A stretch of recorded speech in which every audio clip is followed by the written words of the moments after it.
All right. Hey, everybody. How are you? Happy Bootcamp Day. I am Bonnie Chalette.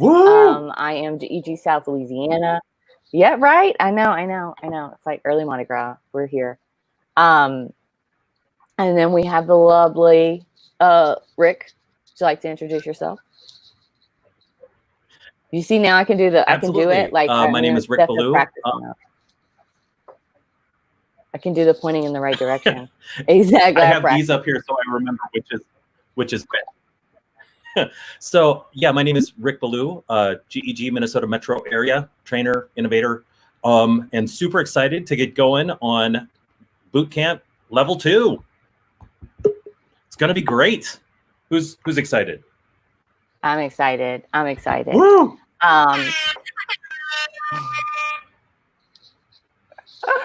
All right. So today we've got some bookkeeping stuff. We do have some bookkeeping stuff. I would just like to comment on our lovely blue camo. This is my favorite. My parents were the cutest. So they named me Bonnie Blue. So here I am. All right. So today, me and Rick are here with your overview. And then we're gonna have Gmail, calendar, docs, slides, sheets and forms, classroom, and sites all in one day. Should wrap it up in about 2 hours. And then we'll come back on Monday and then do the rest. Make sure you put all of your good questions in the chat and keep it going on Twitter. Rick, what you got? Yeah, basically all the stuff you just said. If you're looking for, I'm not sure what the next slide is, but let's go to that. The next slide is us. If you have any questions, throw them into the. Yeah, that's us. It says Frederick. I go by Rick. Find me at Ballou EdTech. And like Bonnie started GEG South Louisiana, I started GEG Minnesota Metro area. And yeah, that's us. It's actually GEG MMA. He put it wrong right there. I'm so sorry. I don't mean to call you out, Rick, but you wrote your own GEG wrong. Yeah. It's GEG MMA. That's what it is. He's got a very aggressive GEG. Well, it was Minnesota Metro area, but it doesn't fit on most stuff. It's just fun. Yeah, and Bonnie I'm Blue GEG is South the most Louisiana. southern name. Isn't it the most southern name? Yes, I know. I just put that out there. My daughter's like legit mad at me. I didn't give her a color name. I'm like, oh, I'm so sorry. Your name is Sadie Jean. I'm pretty sure you're still out southern me. Right? So if you guys that are here, she's still up there.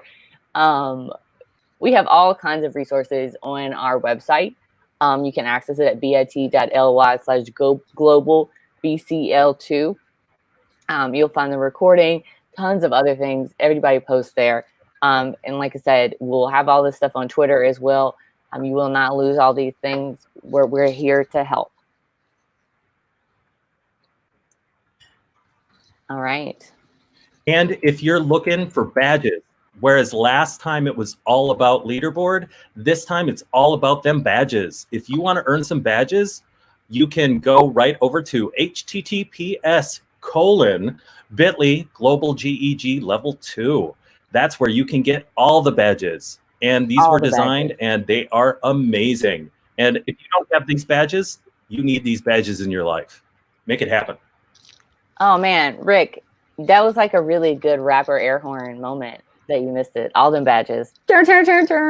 Yeah, I missed it. You missed the opportunity.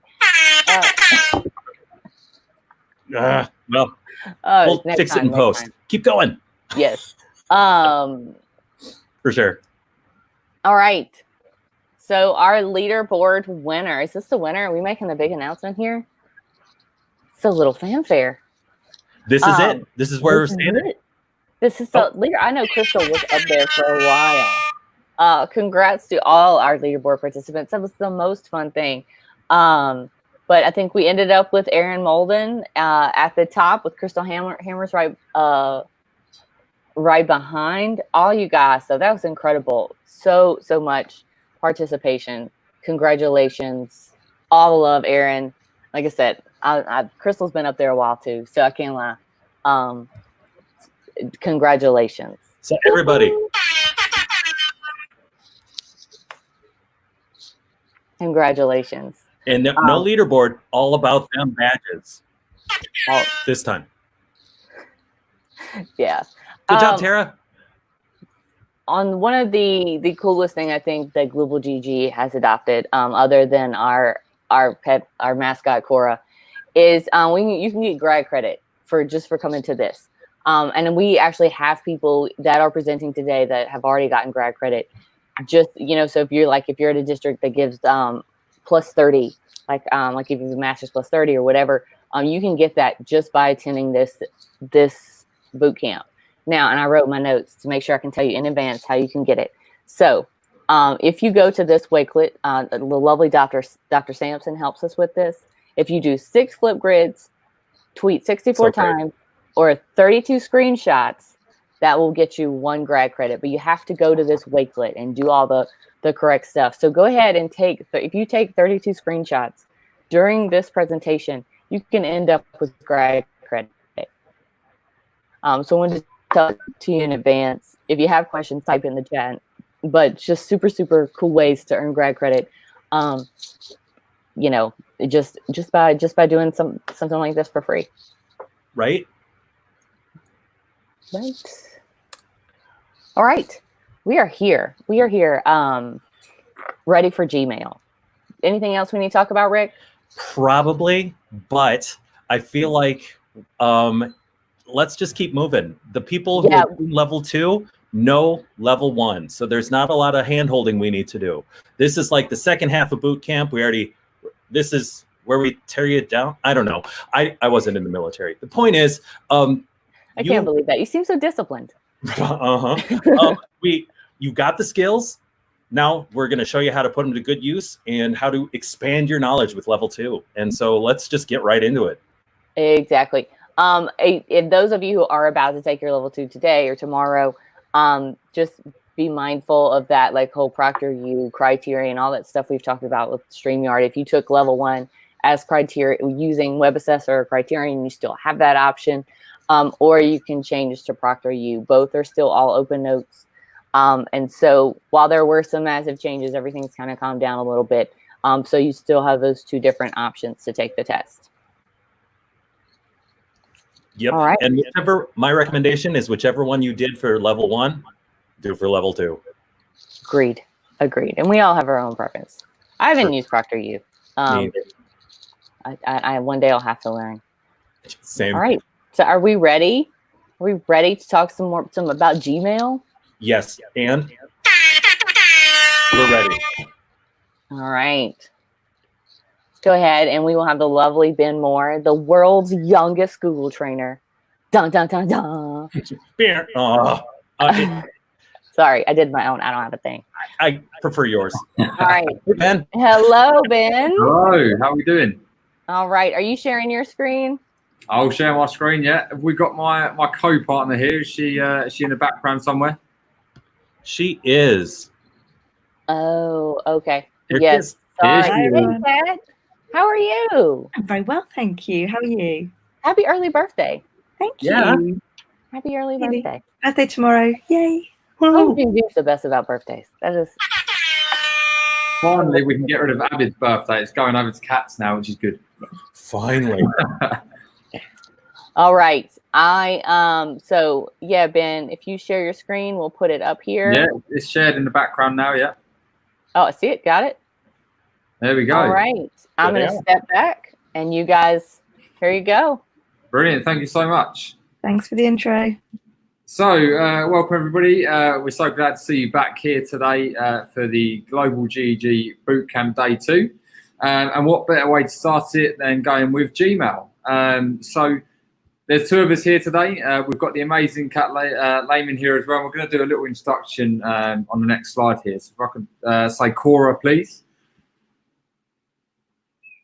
Or next slide. Oh, that's me. That's me. Oh, what a melt. There we go. It's me doing it. So ignore me, everyone. Everybody, I'm not going to forget that, Ben. Okay. I saw you trying to fuss at me, and it was not me. Okay. No, it wasn't you. It's my fault, guys.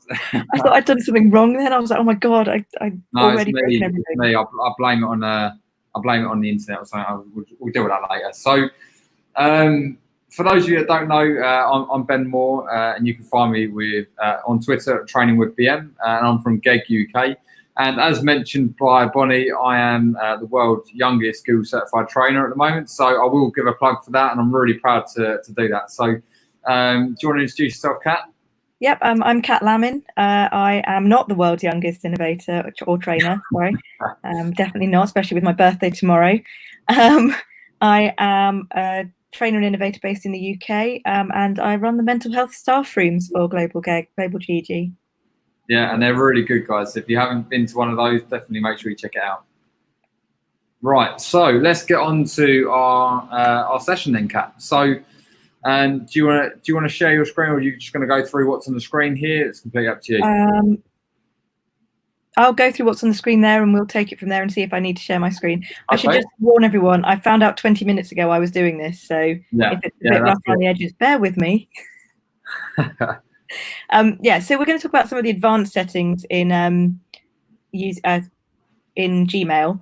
You all know about clicking on the cog, and that gives you access to your settings. When you click on that, it gives you now, it's changed recently, a see all settings option at the very top. So you've got some basic settings there, which you probably all know about from level 1, but now you want to look at that see all settings icon. And when you click on that one, you've got a big list of settings, and along the top there are various different tabs. And we're going to be clicking on the advanced tab. So you've got a few different tabs there, a few different options there in the advanced tab. It's really, really simple reading through what they all do. Do we have a slide with them on, Ben? Yeah, so we've just got them on here now. So got a few different As I said, 10 minutes ago, you can see it wasn't originally me because of that beautiful picture of Ben and Abid. Oh yeah, we've changed some of them. I think we missed that one, but it's okay. You're in this PowerPoint, don't worry.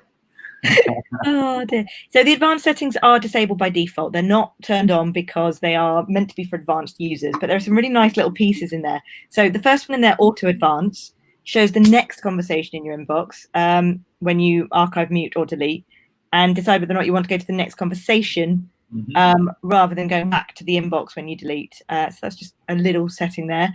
Templates, which I think Ben's going to go through in a little while. Is that right? I will do, yeah, that's right.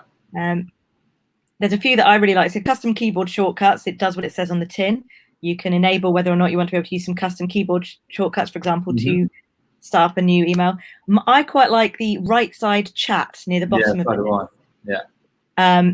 So I was playing with this earlier, and at the moment, the chat takes up quite a bit of space on my left-hand side. So if I click on the enable option on right side chat, now it's going to be on the right-hand side, which means it's taking up less room. I've got more space to see all my folders. I don't know about you, but I love to sort my email into folders. Yeah, me too, tag and everything.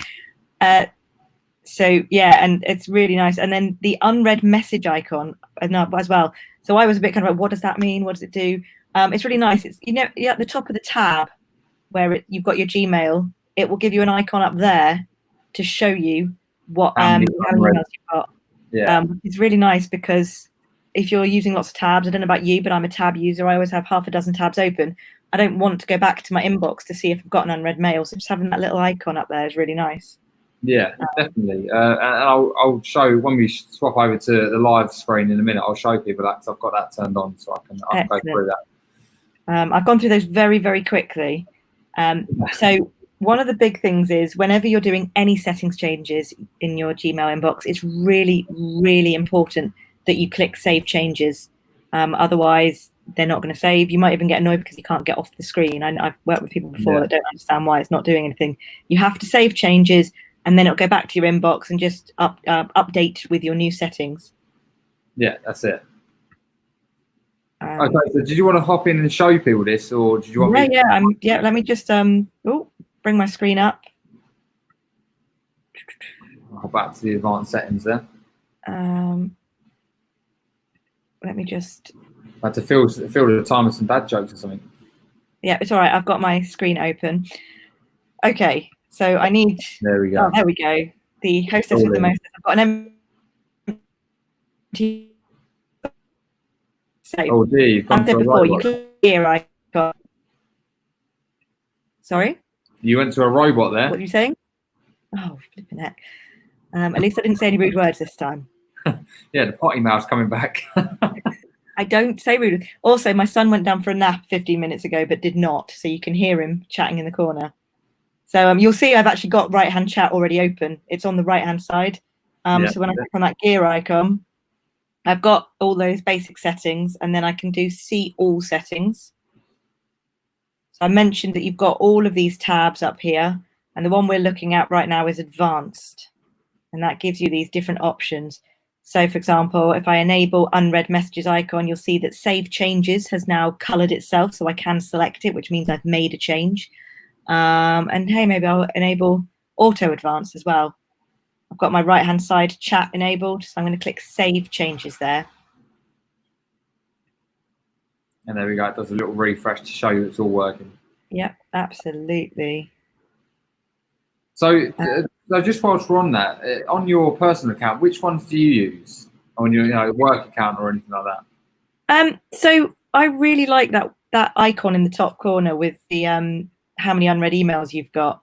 I'm just thinking if I can switch to sharing my whole screen. Yeah, let me just see if I can get that one up so you can see it. Because that's really nice to be able to see. Yeah, if I do an application window, there we go, that one will do me. So Ben, tell me when that's come up, otherwise I'm going to create an epic. Yeah, it's all on. Okay, so if you have a look up here in the top left-hand corner, you can see it's got the little mail icon with a 0 in it. Yeah. And that lets me see how many unread emails I've got.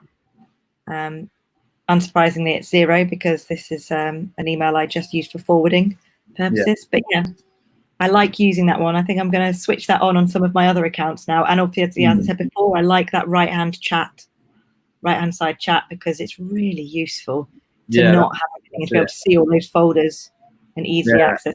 I apologize. My son is making it very clear that he is wide awake right now. That's all right. So you can probably hear him chatting in the background. No, it's all good. So if we could just drop my screen back in from the Powers Beyond, there we go. So I'm going to go through Gmail templates with you all today. Now, we'll get to the challenge at the end of this session, but for some of you who have already got onto the challenge, this is what the challenge will be, is creating your own template. So we'll do, I'll read through this and do a quick live demo with you as well. But this is how you can earn your Gmail badge. We'll have a look at that in just a second. But what I really like about templates, and I'm sure you'll probably agree, Kat, as well, that, writing out templates saves you a lot of time in the long run, especially if you're sending some of the same emails, maybe during, the COVID-19 pandemic, and students maybe handing you back some empty work in classroom, as I tend to find. You send them a generic email back saying, you've handed it in to me, but you've not actually given me any work with it. So having a template, rather than typing out every time, it just saves that draft version ready to go in a few clicks. So I really like those personally. Yeah, I mean, there are definitely some situations where you find yourself thinking, my God, I've written this email 15 times. Yeah, that's it, 100%. Especially with late work or missing files or how to do certain things, or how to attach a file to your classroom and things. So yeah, having a template for things are going to keep coming up is really valuable. Yeah, so I'm just going to show everyone how to create a template. So what we're going to do is we're going to go to compose a new email on our Gmail. So I'm also inbox 0, as you see all my filters and folders down there that I did with level 1. But we're going to compose our own email. So here's where we're going to start typing our things as usual. So I'm just going to put on here subject missing work as an example. I'm just going to say, hello, you have appeared to have handed in an empty assignment on Google Classroom. Can we just take a moment to appreciate Ben's gifts at the bottom of his email? His email signature there is beautiful. Yeah, I've got my own YouTube video on that. If anyone wants to find out how to do it, not plugging myself there, but it's there is one there for you to watch. So I've written out this email here, and I didn't realise this to start with, but I would always turn off my signature when saving a template for the pure reason, if you save it as it is now, with this template, with your signature in there. When you go to compose an email and post this template in, you'll get your signature from the email you've saved here, as well as composing a new email. So what I always do is I come down to this little pencil in the bottom corner here, which you probably can't see because the global GEG logo's there, but there's a little pencil, and you can just go to no signature there, which will turn off the signature. Okay, so turn off the little signature there. And then what you're going to do is you're going to go to the traffic lights or the snowballs or the meatballs, whatever you call them, and go to templates. Okay, and then you can save draft as a template. So if there isn't a name there ready for you to use, you can overwrite ones you've already made if you want to, but I'm going to save as a new template, which will ask you for a name. So here you can name this whatever you want. This is something you're going to see. So I'm just going to put in here empty assignment as an example. I can go back and change this if I ever need to at a later point. I'm going to put empty assignment and click save. At which point this will then save into that draft folder. And I'm just going to show you how that works now. So we'll get rid of this little draft we've made. Compose new again, and you'll see my signature then reappears. And we're going to go to the traffic lights, templates, and you'll now see I can insert templates, so empty assignment here. I click on that, and it puts in all of my subject and all of the text I had in there. Now, if I had saved that with the signature on, I'd have this signature here and then exactly the same underneath again. So I learned that from my own mistakes. And so you guys can learn from me, because it was really frustrating having two signatures on these emails. So we'll get to the challenge about that a little bit later on. So that's templates for you there. Do you know what? I love it. I've learned something new today because I didn't know there was a button to turn off your signature. So and you can swap signatures there as well. If you've got more than one, if you're doing different job roles, you can switch between the two very easily there as well. So just another little feature there. Every day you learn something new is a good day. That's it. You know, none of us can be perfect. It just shows that we're lifelong learners. You know, we're all learning from each other, and I think that's really important for everybody to hear and know. You know, we don't, just because we're here, we don't know everything, you know, so it's really good to share ideas amongst everybody. So the next thing I'm going to go through is undo send, and this is something I really like, actually, especially if you get you type out an email and you've typed something wrong, or if you're sending an email to someone, you sent it to the wrong person, you can change the cancellation period. So you know, you guys will get this presentation at the end and read through, but I'm gonna sort of show you live. I don't want to just read from a presentation here. So I'll go back into Gmail, get rid of this template we did a minute ago, and we're going to go to our undo send options. So what we're going to do is we're going to go to the settings cog in the top right and go to see all settings, which will load you up in the page we're looking at a little bit earlier on, where you find your advanced settings that Kat talked us through just a little bit earlier on. And what we're going to do is it's on the general page, which is already highlighted, and it's the fourth option down. So yours will probably say at the moment 5 seconds, which is fine. That's how it's defaulted. But I always change it up to 30. So it gives you 30 seconds to cancel your emails after you've hit send before they actually send to the person. And that seems a little bit strange, but I'll show you how that works. So we want to make sure we save our changes if we made any. And I'm just going to send an email to myself and just show you that you can cancel this. So I've put in demo, and if I just click send there, in the bottom right, it says message sent. And I can actually click undo for 30 seconds. And by clicking that, it pops it back up in a window here. So it doesn't actually send to the person for 30 seconds after you hit that send button. And that's really good to say if you're sending emails across to different people, or you've typed the wrong email address, or you might have written a little bit of a strong worded email in anger or something, and then had to take it back because you realise it's probably going to get in a little bit of trouble. So great for a number of things there.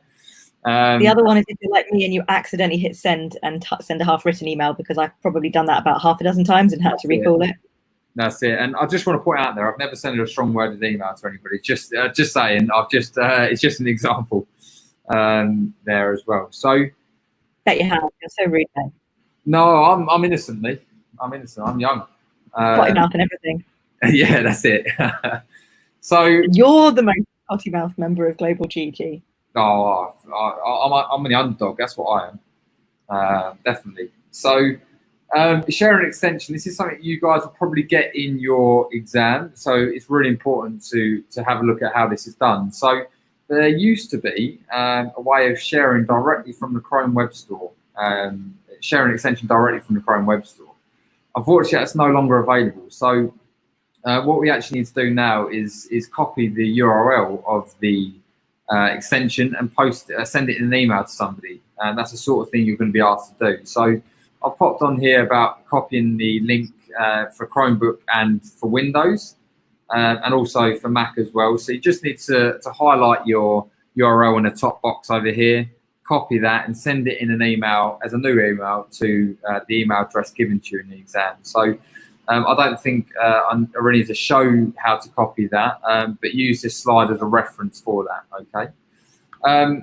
And last thing before we go into our challenge and wrap up and hand over to our next amazing presenters are keyboard shortcuts. And you touched on this a little bit earlier on, Kat, in the advanced settings. So I think this is something worth showing to people as well, because the menu doesn't appear straight away until you enable it. So I just want to show the people what it will look like for them. So we're going to go into the settings and see all settings like Kat was telling us earlier, and go to advanced. So it's this little tab up here on the right hand side of the screen. And here we're going to turn on custom keyboard shortcuts. So we're going to enable those and save our changes, which will close us down out of the menu there and refresh our inbox. At which point we actually have to go back into the settings again when it loads. And at which point you'll now see the new keyboard shortcuts tab appear up here that we didn't have before. So that won't appear until you enable until you enable the advanced settings. So in here you can actually change all the actions and certain keys to quick fire emails, or quickly create a new email or delete an email. And these are all personal to you as educators. So go through and change these. It's going to save you a lot of time. I personally don't use them, so I can't be really an advocate of keyboard shortcuts, to be honest. But I know a lot of people that do use them, however, and find them really easy to use. So it's not necessarily going to ask you to use these in the exam, but I think it's important to show you where they are should you want to use them or need to use them at a later stage as well. All right. So I'm conscious we've had a few questions, so I'm just going to say the challenge now, and we'll see if we can answer the questions between us, Kat. Yep, I'm just looking something up now. So okay, that's good. That's good. So you've got a challenge, guys. So your challenge is to create your own template in Gmail and screenshot your template and share with us on social media. So I've got in here for me and Abid, but I think you should also tag Kat as well. And her Twitter handle's in her name on the left-hand side, so tag Kat as well. And then you'll need to take a copy of that URL and post it into the form of all the badges. And I'm sure that form will be shared towards the end. But you can get your Gmail Transformer badge by taking a screenshot of your template and tagging me, Abid, and Kat in your post on any social media platform. Okay. So is there any questions in the chat that you've seen, Kat? I'm just going to have a quick look through now. Someone asked what the Omnibox is. That's basically the posh name for the place where you type in a URL. Yeah, so that would be this little box at the top here that I've highlighted. This will be your Omnibox. So you can be in any window for this, and it's just this box at the top that you can click on. A couple of people have mentioned not being able to do templates. Not being able to do templates. I'm just looking. Yeah, I'm not sure whether that is something that can be enabled by domain. That's what I'm trying to look up. I don't know that. That's a very good question. We might have to get back to the people on that one. I'm not immediately aware of it. Oh, it's in the. Oh, there you go. It's in the advanced settings here. You need to enable it. Of course, we even went through that earlier. Yeah, that's it. So, guys, this is what happens. Even we forget. So it is inside the advanced settings and templates, and make sure they're enabled to get that option. There we go. I got distracted knowing you were going to the template, so I didn't remember that we mentioned. No, that's right. We're tag teaming it. We work together. We're a team, so don't worry about it. So, I'm just seeing if there's any more. If there is any personal questions, guys, I'm conscious about running over time for our next amazing presenters.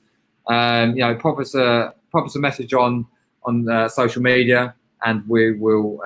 There's one, Ben. How do we go back and edit a template? Yeah. So what you can do is you go to compose a new email and open up your template that you want to edit. So I might want to edit the empty assignment. And all I'll do is I'll make a change to this somewhere, just saying Ben is awesome, because I am. And what I'll do is I'll go back to my traffic lights menu, templates, and it will say save draft as template, and I can overwrite that empty assignment. It will say overwrite the previously saved template. You click save, and that will overwrite the existing one. So that's how you go back and edit a template as it was. Brilliant, thanks. Right, we're going to hand back over because we're getting hustled in the private chat. So thanks very much, guys. I'll see you in a little while for a class. Just quickly, in response to Sarah, the Global GEG have shared the link for Ben's email signature video, so please hop onto that. And it's pretty fantastic. As well. Thank you so much. Oh, man. I appreciate that so much. That was winning the highest. All right. Thanks so much, Kat and Ben. I really appreciate it. It was really good. It was really good. We all learned so much. Absolutely. I did. My Gmail skills, we use Outlook for work. My Gmail skills could be a lot better. All right. So next up, we have Steph H, Stephanie Howe, and Gary Garcia. So lucky to have them. I know they're super busy, so we're going to go ahead and jump right in. A few things about the slides. We will send them out at the end. It's just hard when we have a whole bunch of people on them at one time. And then we will have a feedback form at the end so you can get credit, like you can get a certificate. So we will take care of you. Trust. So, yep. All right, with those badges, again, tag your people. That's how you get your badge. Yeah, I saw some really great tweets already. So I'm trying to make sure I retweet them and I like them. So definitely, Rick is all over the badges. Woo! All right, take it away, Steph and Gary. All right, well, welcome everybody. We are so excited to be here. We're going to be talking about Calendar. Calendar helps me connect with Gary because of the time difference, right, Gary? You're muted, Gary. We're not very good with time difference, with converting time. What time is it in the US? What time is it in the Philippines? With the use of calendar, we have no problem. We can easily Yeah, definitely. So in the chat, if you also struggle with time conversion, let us know so we are not feeling like we're alone. And if you use Google to help you, let us know that too, because time conversion is the worst. So hopefully we can teach you some tricks with Google Calendar to help you organize your life. So I'm Stephanie Howe. I'm an instructional technology coordinator for Pickerington Local School District. And we have Gary. I'm Gary from the Philippines. I'm an EdTech coach here. I'm a senior high school teacher and a college professor. I'm a trainer, an innovator, a GEG leader. And there you go. I'm a father, a lifelong learner, just like everyone. I love that intro. All right. I don't know what there we go. I don't even know what this next. Cora. There we go. Oh, Cora again. We don't need to go over that. All right. So Calendar will help you stay organized with your life. So we kind of just quickly wanted to show all the features in Google Calendar. So you've got the default mode, which is month. I like to view my calendar by week. What about you, Gary? I like to view it by month because I don't want to miss something next week, because I need to be reminded ahead of time because I'm a bit forgetful. That's why I love calendars. Yeah, so whatever you need to view it, you can. You can view it by day. You could view it by agenda. Don't view it by agenda because it looks like a list view. We all know Stephanie Howe is Team Grid View. So again, in the chat, let us know if you're Team List View or Team Grid View. And how do you like your calendar? Again, I like mine by weeks. You could set it up by day, by month. Yeah. Whatever works for you. Just don't use the agenda one because it looks like a freaking list view. And then over to the side, underneath the monthly calendar, are all your other calendars. You might have a lot of calendars if you've been teaching for a while and had been using Google Calendar or Google Classroom. Google Classroom automatically creates a calendar. So you might want to hide some of those calendars so it doesn't get overloaded and crazy. So just look at your calendar, kind of reorganize it, and just know Google Calendar creates a calendar for you. That might be really helpful this school year. And you can add important events onto that calendar so students know what to expect. They know when things are due or when things will be assigned. So that might be really helpful. All right, Cora.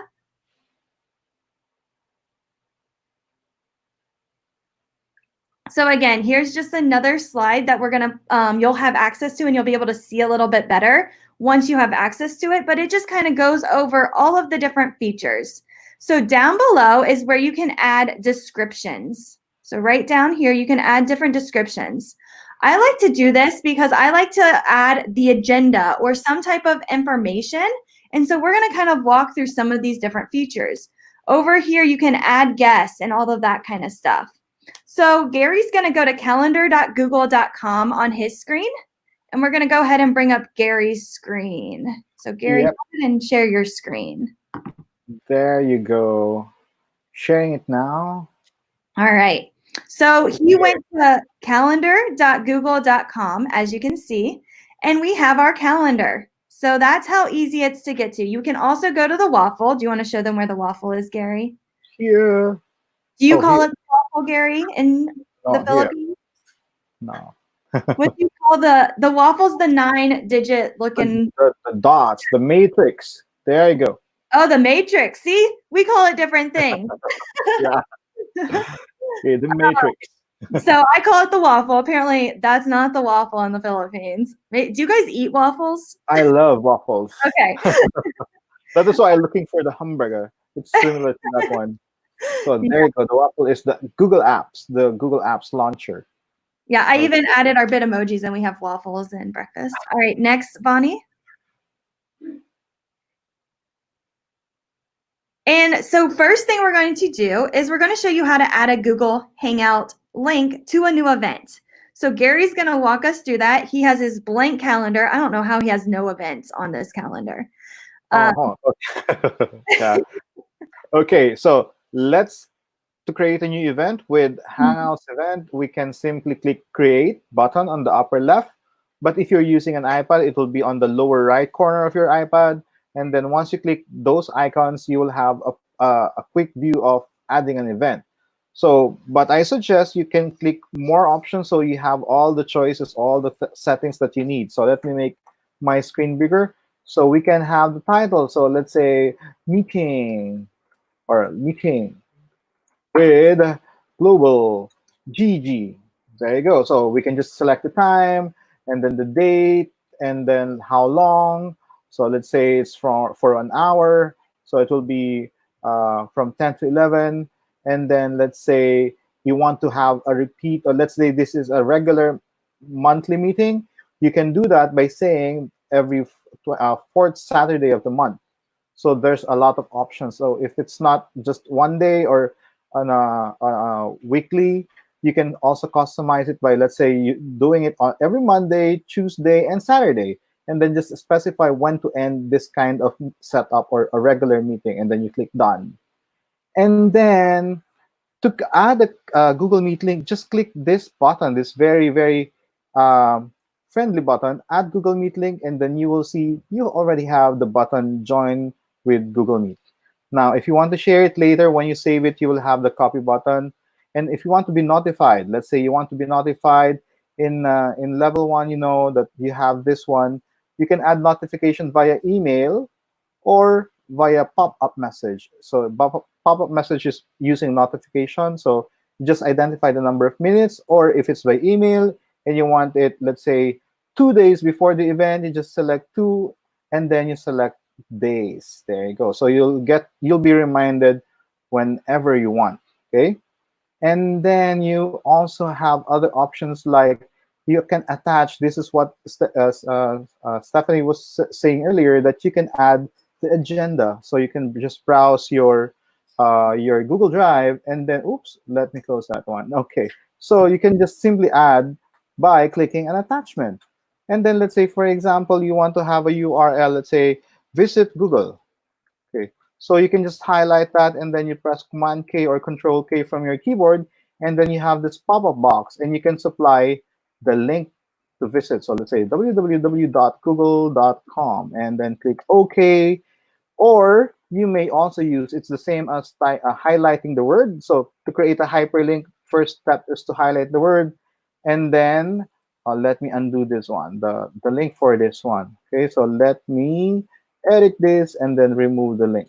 Okay, and then to make a hyperlink, you can simply highlight the word and then you click this insert link. It's the same thing. Okay, so let me skip that one. And then what else step? What do you want me to demonstrate? And so I just really want to quickly say, you always have meetings with people and you spend 15 minutes searching in their drive for that document. And I'm like, can I just share it with you? So if you can add all this stuff to the calendar, it will save time during your meetings. And I think if you use calendar with students too and get them used to finding that stuff, it will be a lot simpler for them instead of looking in their drive for whatever they're trying to find. It does save you time. So what we're going to do next is we're going to go back to the slide deck real quick. And the next one is about locations. So as you can see in this awesome GIF, you got to know, where are you going? Bonnie, can you go to the next slide, please? Thank you. All right, so Google Calendar is connected with Google Maps. I love Google Maps because it helps me not get lost. I don't know how to drive, to certain places. So it lets me get there. Or sometimes I use it so I know if there's a cop and I can expect that on my drive. Or if there's an accident, it will go another route. So it's awesome in Google Calendar. You can connect it with Google Maps. So you can see, we'll go ahead and pop up Gary's screen again because I love how he is zooming in to that content. It's really helpful for everybody to see. So if you could share your screen, Gary. Yes. Add a location. This just helps so people know, where are we meeting, and you don't have to answer a ton of emails. Yeah. Okay. So let's say, just for example, we will be meeting at Rizal Park. All you need to do is type the name, and then you will see the complete address. If there are two, it means you have a different location. So maybe similar words. So let's say this is the one I'm looking for. Just click it, and it's there. Perfect. And then the next thing I would like to show them is add a guest. So go ahead and add me to this invite, Gary. Okay, Steph. Wait, this is a different account. That is why I don't have your email address here. So let's just say, let me type here edtech and beyond email.com. So you can any email, if they're in your contacts for that account, it should just pop up. And then all you have to do is hit enter. Yes. And so now you can see that there's 2 people on this invite, and you can invite more people if you wanted to. Also, where it says guest permissions, you can have them modify the event. Just know they can make changes, and it will change on your calendar. You could also, turn that off unless you want people messing up your calendar. Yes. Also have them invite others. So if this is like a group meeting and maybe you forgot to invite somebody, you can click that on if you want them to come, or maybe it's a private meeting and it's just for you 2 or you 4. You can turn that off. And then you can allow them to see the guest. So maybe they're curious about who else is coming, or you can turn that off depending on what the event is. Completely up to you. And then we're going to go ahead and send that event to the EdTech and beyond. And all you have to do is hit send. If you made a mistake, you can hit dismiss and keep editing. This is if it's outside of your organization. So you could just keep going, or maybe you made a mistake and you can fix it. Okay, so this, just click continue, and then you're done. Okay. Okay, let me close allow, and there you go. So the next thing we're going to show you is how to email your guests from Calendar. We don't even have to open up another tab. We can do this all right inside of Google Calendar. So you go ahead and take it away, Gary.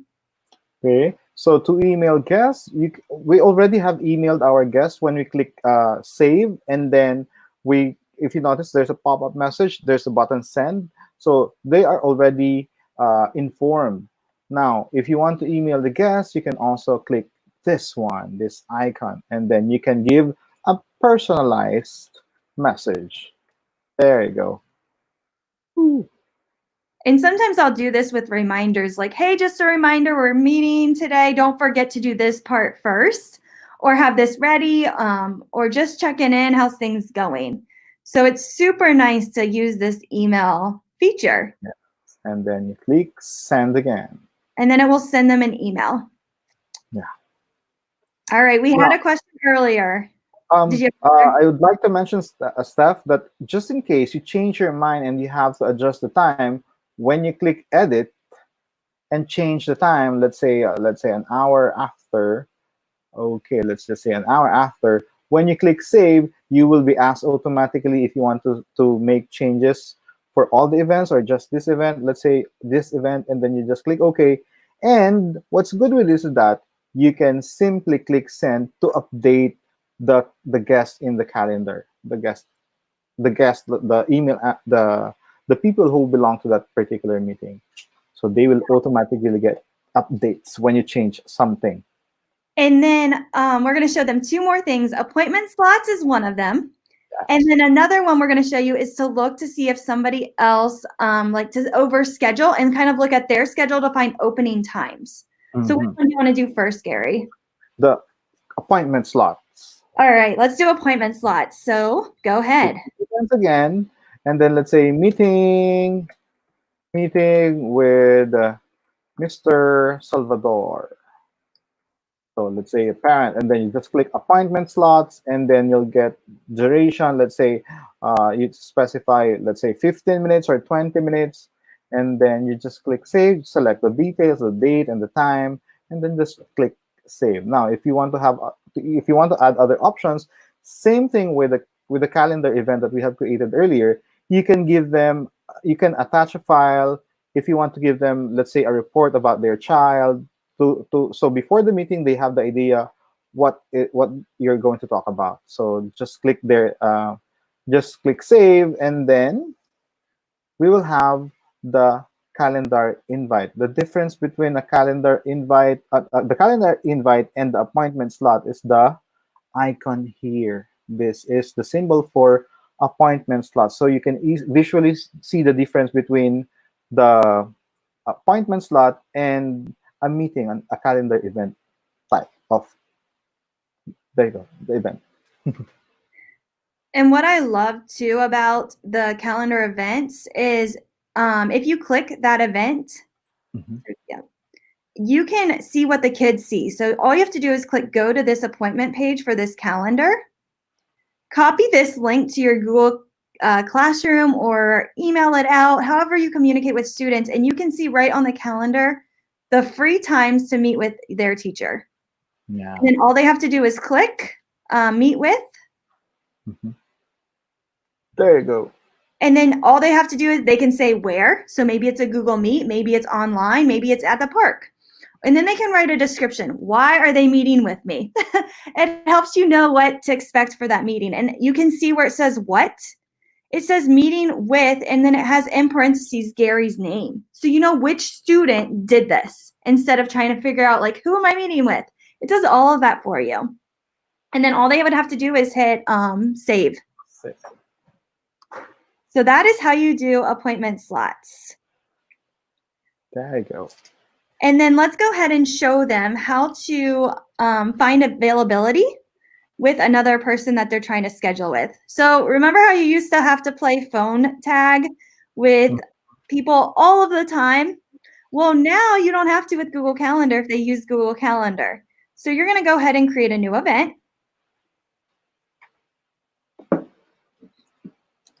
And then we're going to go to more options. Oh, go ahead and title. Yeah, it's up to you. Example. There you go. And then more options. Go ahead. And then we're going to find our guest. Okay, so let's say me. And then do you see where it says find a time? You're going to click Find the time here. There you go. And again, you don't need to play phone tag. So I can see on the 24th, there's a meeting at 10 to 11. So that is not a good time to schedule a meeting with Gary. So we would need to search his different days. And again, you can toggle the drop downs. So it allows you to find a day that will work for the both of you. There you go. You don't need to play email tag or phone tag to find a time. Super, super helpful. Yeah. So let's say that's adjust, look for another date. You can use this one. The next week or next week. There you go. Yeah, definitely. And then finally, let's give them one more thing, because we talked about time zones at the beginning, and I learned this trip from Abid. So if you go up to your settings by the week. Let me close this one. Okay, settings. And this one won't be on the test. It's just a freebie. Oh, yep, right there. Go ahead and go in. There is a world time clock in here. I had no idea until Abid told me. So do you see where it says show world clock? Yes. Put that on. And you can pick different time zones from around the world. So go ahead and pick. Add another one. Yeah, add another one. I have like 7 of them because I have time. I didn't know this one. Yeah, go ahead and do Eastern Standard Time. And again, this is a freebie because this one really helps me with planning PDs or when to attend with somebody out of state. But if you're a teacher, you might not need it with your students unless they went on vacation. Then you might. So in Cancun. Yeah, that works. You can just select any. Yep, right? and then go back. Hit the back arrow at the top. Uh-huh. And over on the left-hand side, click the hamburger. Or I don't know, matrix. I don't know what you're going to call that thing. Okay. No, the other one, the hamburger one. I don't know what you call the hamburger, not the matrix. Okay, we have here the Google Apps Launcher. The other one, the hamburger, like over by, right there. One. Okay. And then if you scroll down, just here. You can see all the different time zones. So Gary is up at 9:52 p.m. I'm usually in bed by then. So it's just really helpful. If you've got a friend that lives across the world, you can help them. All right. Great. And one more thing. We do have a badge for calendar. So you're going to create an event. And I know there are some of you that have already been doing this. Me and Gary have been getting your tags. So awesome job. Keep up the hard work. You're going to create an event for day 2 boot camp. So you might do the second event, which will be Monday, and attach this document, which is our agenda, to the event. And you're going to add bootcamp@globalgeg.org as a guest. You're going to share a screenshot on social media, and you're going to tag me and Gary and Global GEG.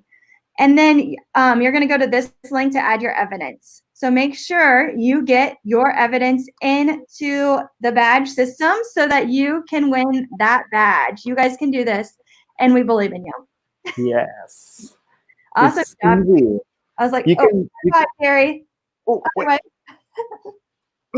There you go. Oh my gosh, thank you guys so much. It was so good. Welcome. That world clock thing is a pro tip for sure. Yes. Thanks, Steph. You're the best. Thanks, Gary. Awesome job. You guys did so great, so great. I was keeping up with everybody on social media, and there was lots and lots and lots of tweets about how amazing you guys were. So keep it up, guys. Lots of really, really good questions in the chat about appointment slots. I saw a lot of people were talking about using it this year. Questions about like the Meet. I know Kat made a really good comment about you making sure like you use Google Classroom Meets with students and that kind of stuff to make sure students aren't there when you're not there. But keep your questions in the chat. There are tons of trainers in there. So if you've got a question, this is a really good place for it. And I highly suggest using the Google Classroom instead of on Google Calendar for students because you can toggle it on and off. And so I would just tell the kids, go to Google Classroom. You can even put the link to your Google Classroom on the calendar. So that way they know where to go. Yeah. Yeah, for sure. And all of these things too, for our people who are testing, like appointment slots definitely gonna be in there. Find a time definitely gonna be on there. Like they nailed the things you're really gonna be asked to cover. Yeah, World Clock will not. We just wanted to show that. No, It's that's just awesome. That's so helpful. I didn't know about that one. That's so cool. Yeah. Yeah, that was a recent find. All right, you guys, thank you so much. Thank you so much. We've got Robin and Georgina coming up. I used to live in a place in Baton Rouge called Spanish Town, and they have a big Mardi Gras parade every year, and it's all flamingo themed. So I have like a gigantic flamingo plant stand and all this flamingo stuff because that's the thing there. So that's what I think about every time when I see your flamingo. Which is so cool. I love that. Spanish Town life. So yeah, guys, y'all ready? Y'all ready to talk about Google Docs? No, I think I need like another 20 or 30 minutes. Yeah, I know. It's a lot. It's a lot. Florence is ready. Who's ready for Florence? Let's hear some love ready. for Florence. All right, I'm going to try to share my screen. I got you. Put it up. I'll throw it there.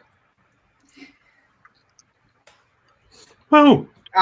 That's not going to work. What? Right. Hang on.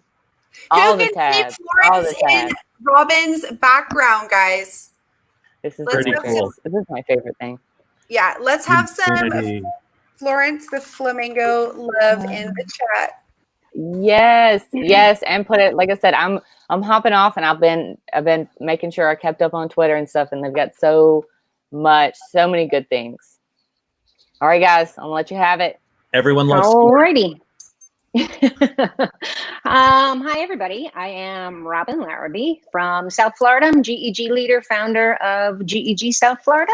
I teach high school. Well, that's what they pay me for. I am supposed to be an English teacher by trade. I teach yearbook. I teach media studies and pretty much anything else, I guess, that we need. How about you, my friend in Jordan? Good afternoon, everybody. So I'm Georgina Dean. Most of you know me from the chat, and I am from Amman, Jordan. And I'm working as Director of Learning Technology for a K-12 school, nonprofit school in Amman, Jordan. And I also teach some creative media. And I'm also the leader of GEG Amman. And Robin and I are super awesome flamingo buddies in another time zone, obviously. And we are super excited to bring you guys Google Docs. Can we just hear in the chat who believes they are already a Docs master? We would like to know. Ooh. So drop that in the chat. Yeah. Ooh, good question. Because Florence, she's a Docs master, and she is going to bring it. Yeah, she's on her A game today. So let's get started. Google Docs, this first slide, and just to let you all know, when you do get the slide deck at the end, all of our screenshots that we took from the Google help site, the support site, are linked to those things that you can go back and check. So we're not going to do everything necessarily step by step, if that makes sense, because most of you have a handle on this, and it's just an expansion, I guess you would say, of level 1. So with Google Docs, to do your style, I have an open blank Google Doc here. We put our Bootcamp header on there, which isn't something that you'll be asked to do in level 2. But you know all of the tools that are up here that you can use in order to create your doc. I'm just going to keep toggling back and forth, sorry about that, between the slide and the actual document. All right, so moving on. Now you have all of these features that you can put into your doc. If you would like to put in a picture, the easiest way is to go up here to where that little image is, click on it, and you just decide where you want to take the picture from. If you search the web, it's actually kind of cool because you know then if you're searching the web from within the Google Doc or your slide or whatever it is that you're working with, those will be images that you can use. So the sharing rights are perfect. So since we're on a flamingo roll, let's just search for a flamingo. That one looks pretty nice. So you can either click on it and click insert, or you can just simply drag it over. So there you have inserted your picture. Next thing is to insert a table. And now Georgina's going to go into a little bit more with tables here in just a couple of minutes, but just to kind of let you know how to do it, you go up to insert and you do table. And then you just decide how many rows and how many columns you want. And that will appear, and you can drag them down, make them bigger, make them smaller, whatever it is that you need to do. Next up on here, you can add a link to a web page or a header. And we'll go into this a little bit more also when we do our hyperdocs, because that's super important with a hyperdoc. It has to be linked to somewhere. But if we wanted to say link this to a particular website, I'm just clicking on this. And again, Georgina's going through this a little bit more later on. If we find a website that has a flamingo on it because it has something to do with the picture, all you would have to do is click on the link, copy it, and as long as whatever it is that you want to link is highlighted, such as this picture, you just go up here to the link, you click on that, and it'll ask you down here, what is it that you want to link it to? So we're going to link it to a website. We're going to apply it. So this time, anytime somebody clicks on that picture, you can then be directed to the website that you have it, or whatever, the video that you have it linked to. Moving on, images. So I added the image of the flamingo, but I'm thinking, well, you know what? There's just a whole lot of blue. So what if I don't want all that blue? You can crop photos in Google Docs. It's really easy. It's really cool. The way you would do that, you click on the image and you have the crop tool right here. When you click on crop, you'll see that the outline, the edges have changed. So you can drag it in, and then you can move the picture around so you can make it as big or as small as you want. I like that reflection in there. So let me just make it a little bit bigger. And voila, now you have an image that is perfectly cropped the way that you want it to be cropped. Is there anything else that I forgot, Georgina, on here? Absolutely not. You're such a superstar. And Florence is so excited to be smack dab in the middle of today's Docs Master. Are you guys ready for the next step? All right, let's get started. So the next step is adding table, merging cells, and changing colors. So it's everything we need to do inside the lovely table that Robin has already inserted into our doc. So what we're going to do now is you will see inside the Google Doc that we are able to select some of the cells. You'll see actually that Robin and I are already collaborating on this same doc together. So in order to merge one, so if I wanted to give my table a title and I wanted it to be at the top, I can just select the two cells together and I can right click and I can click on the word merge cells. So I'm going to merge those two cells, and now you can see that the cells have been merged together. Robin, maybe we can make the screen a little bigger for everybody to see beautiful Florence. What do you think? Sure. Yay. Okay. So now we can see that the top cells are merged, and now we're able to do things like add a text. So obviously Florence the flamingo is the star of the show. And so we have typed her in there, and we can just play with the text at the top, and we can make that bigger, for example, and we can make it centered. So what we need to do when we click on those three dots, we have that other menu bar that opens at the top. And so we can center the text just like that.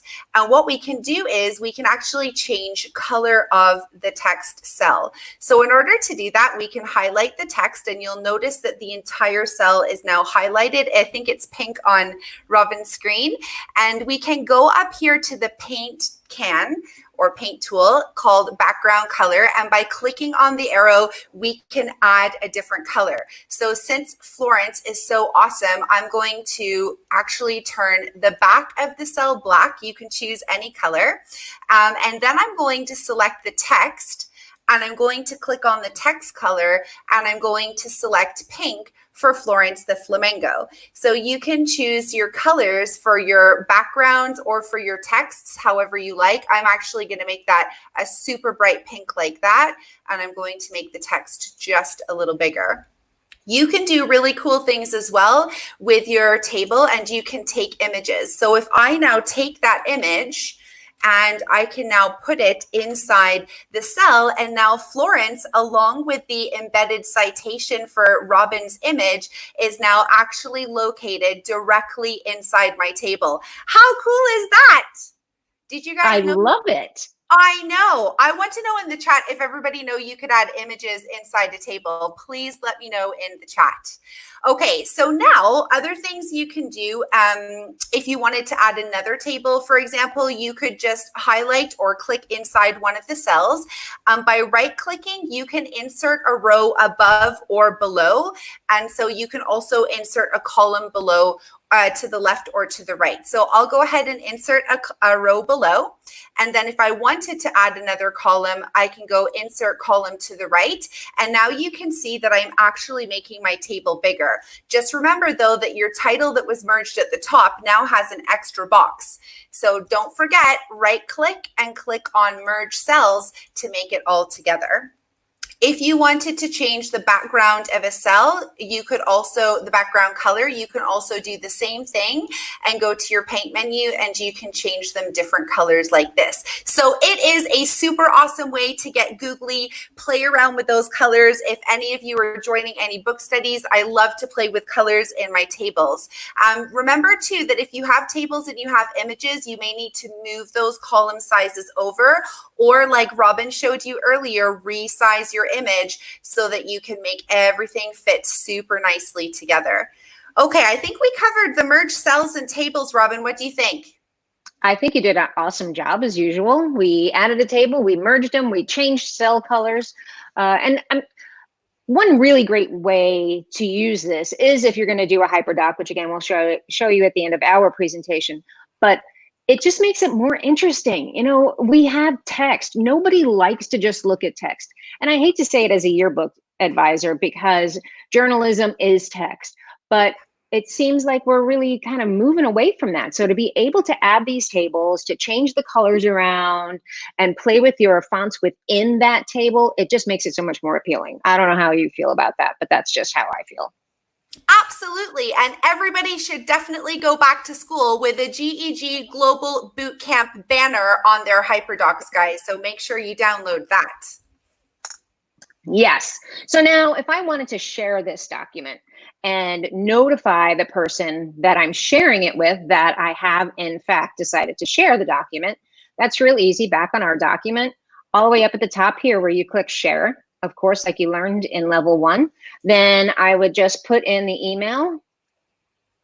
I'll email it to myself, decide who it is that what it is that I want them to do, and maybe put a message if there's something not too clear about what you're doing, send it in the message. If you know the person, it might not be so bad, but if it's somebody else, then you might want to really give them step-by-step directions. And then you would just simply send it, and that's going to give the person the information that they need in order to log on and get into that doc and do whatever it is that you needed them to do. So we got through that. Sorry guys, I can't see my StreamYard screen, so I don't know. Hopefully nobody's trying to get in touch with me through YouTube. No, we are doing fantastic, and people are just so excited about your awesome ideas, Robin, for choice boards. And somebody else, Karen, was shouting out bingo. I absolutely love yes. this. Right? Anyway, you guys can gamify your hyperdocs to become a docs master. Absolutely do it. Play with these colors, hook your learners, engage them, and get them wanting more from you guys. All right. So just to make sure we get through the time, okay, we're going to move right along here. The next one up is insert equation, and it is pretty quickly. So I'm going to show you guys that. If you go up here to insert at the top menu bar, you'll be able to click on the word equation. And when you click on equation, you'll actually see Florence is going to navigate at the top there. When you click on equation, it's going to pull up an equation menu just underneath that toolbar. So now what I can do, there's a little box below, and I can actually type, for example, 9, and then I can choose that I want to make it divide, for example, by 3 equals 3. So I've been able to put my equation directly in the box. And I know Tamina's watching in the call. She'll be super happy that I got my math equation correct today. Thank heavens. I was really worried about that. So I picked a simple one and Florence is proud of me too. I just know it. So now we've inserted an equation. And what I really love about G Suite, always super intuitive, guys, is that the equation toolbar actually stays at the top of your Google Doc. So now when Florence hovers over the word new equation at the top, you can actually see that those toolbars open up again at the top. So all those other awesome mathematical equations that Georgina has no idea what to do with are now fully available for use. All right, what's next, Robin? We have coming up next, providing feedback with comments and tagging users in the comment. This is super helpful if you are teaching and you're sharing a document, or a student is sharing a document with you, or even if you have other students sharing within for other students to get the comments that they need. So let's just say here, I'm going to put Bootcamp needs to be done, you slackers. I think that was verbatim from Steph Page, but I'm not really sure. So anyway, you click on the part that it is that you want to tag. And of course, you put your comment over here. Now, if I want to assign this to somebody, I can put a plus sign, and you'll see that there are the names automatically populate if you've done it before. So I'm going to say, okay, Georgina, I think you need to get on these bootcamp slides. Please add. I'm going to assign that to Georgina. Click assign, and she's going to get notified that I put the comment on there, and I put the comment on there, and she's the one that needs to fix it. So if you have a document where you have a number of people working on it, but not everybody has to change it, because why would everybody want to change the same thing? Then you just simply put the person's name in there, the plus sign, put the person's name in there, and it will automatically get assigned. What is up next? Yes. I have just reassigned it to show everybody. So now you'll be able to see a comment underneath from me. So it's a super great way to engage with everybody live. So you can be a teacher in there. You can facilitate with your students during pair group work or whole class documents, and you can chat back and forth to have live direct feedback. Super useful, guys. Okay. Yes. I don't see there's any other questions except for equations for math classes. So thank you for asking that. And Tamina is in the chat. If anybody has maths questions, ask Tamina. She is an Equatio Pro. Okay, couple more items, guys, and then we're almost at the challenge. So slide 46 is citing sources in Google Docs. So Robin already showed you guys a super awesome way to do that just by pulling up. But I do want to show everybody the awesome Explore tool, as G Suite is super intuitive with many, many ways to do things. You can go up here to tools, and you can go to Explore, or you can find the little Explore tool at the bottom right. And what I love about this is if I type in the word Google Docs on the right hand side, it's actually going to pull up all kinds of googly goodness all about Google Docs. So what's brilliant is that you can click on this little quotation, and it will automatically add a citation to the bottom of your document for you. Now you can see that it was added to Slackers, so I might need to move that to Google Docs, obviously, but you can also do it with images like Robin has already showed you before by clicking on the plus sign over the image, and the citation is actually embedded in the image. How cool is that? Okay, we're about to get booted off, Robin. We're almost done. So just make sure, make sure, guys, that when you're explaining to your students about, copyright and common creatives, and making sure that they borrow and cite everything properly so that everybody gets the credit that they totally deserve, make sure that you use Explore to help them do that. All right, Robin, you're up. All right, I'll go through this pretty quickly, but we kind of covered everything. It was nice to end with this because we hit it all. Creating a multimedia text set. Now, Georgina and I, we're kind of assuming that a multimedia text set is very similar to a hyperdoc. So I created one, and it really is just taking into account everything that we just showed you. I teach media studies, so I figured, let me do this.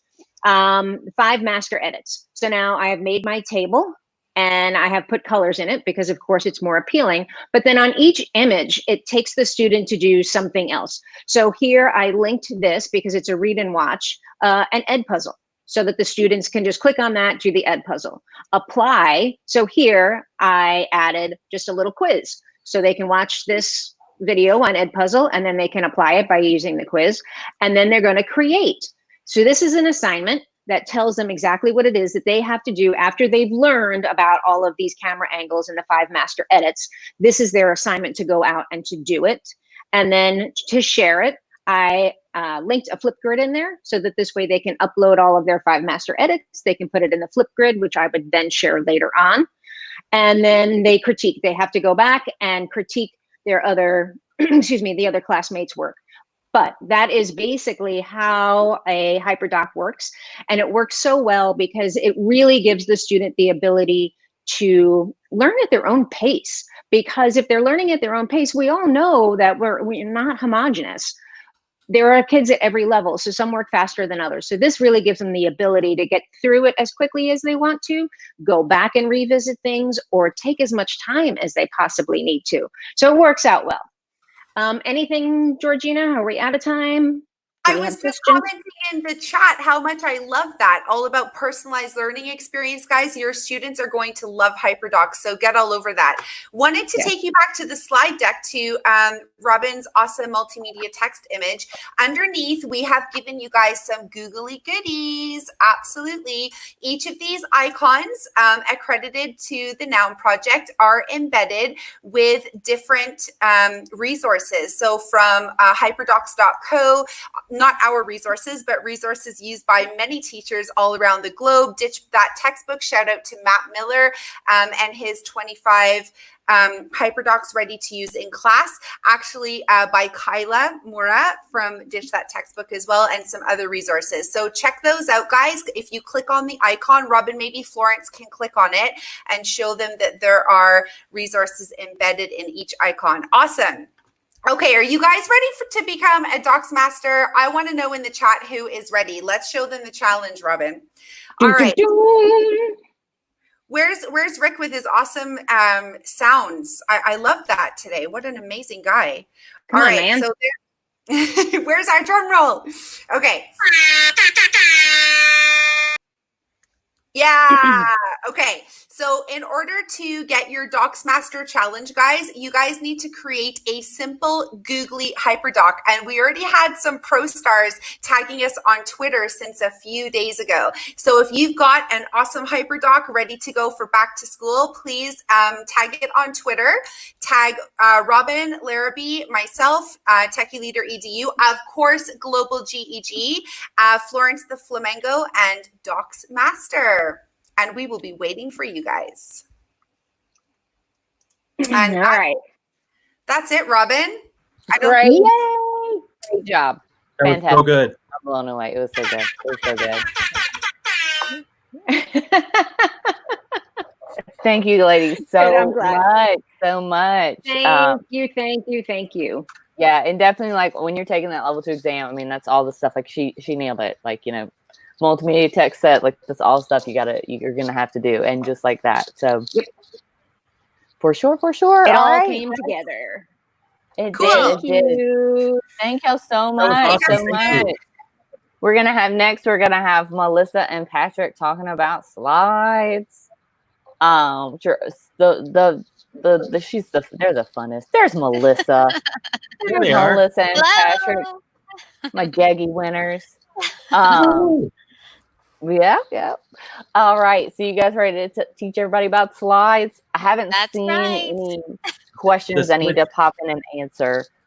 Make sure. Yeah, slides. It really is.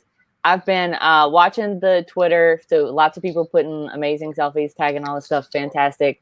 And if you've got questions and stuff, make sure you're just keeping them in the chat. I think everybody's doing a great job of that. Like I said, if you have a question, this is the place to ask, because they've got all these people in the chat that are, all trainers, even beyond the global GEG. So I'm going to go ahead. I'm going to step out. Yeah. Usually by the time I see the question, someone's already answered it in the chat. I don't even have time to throw it up. It's fantastic. Yeah. Yeah.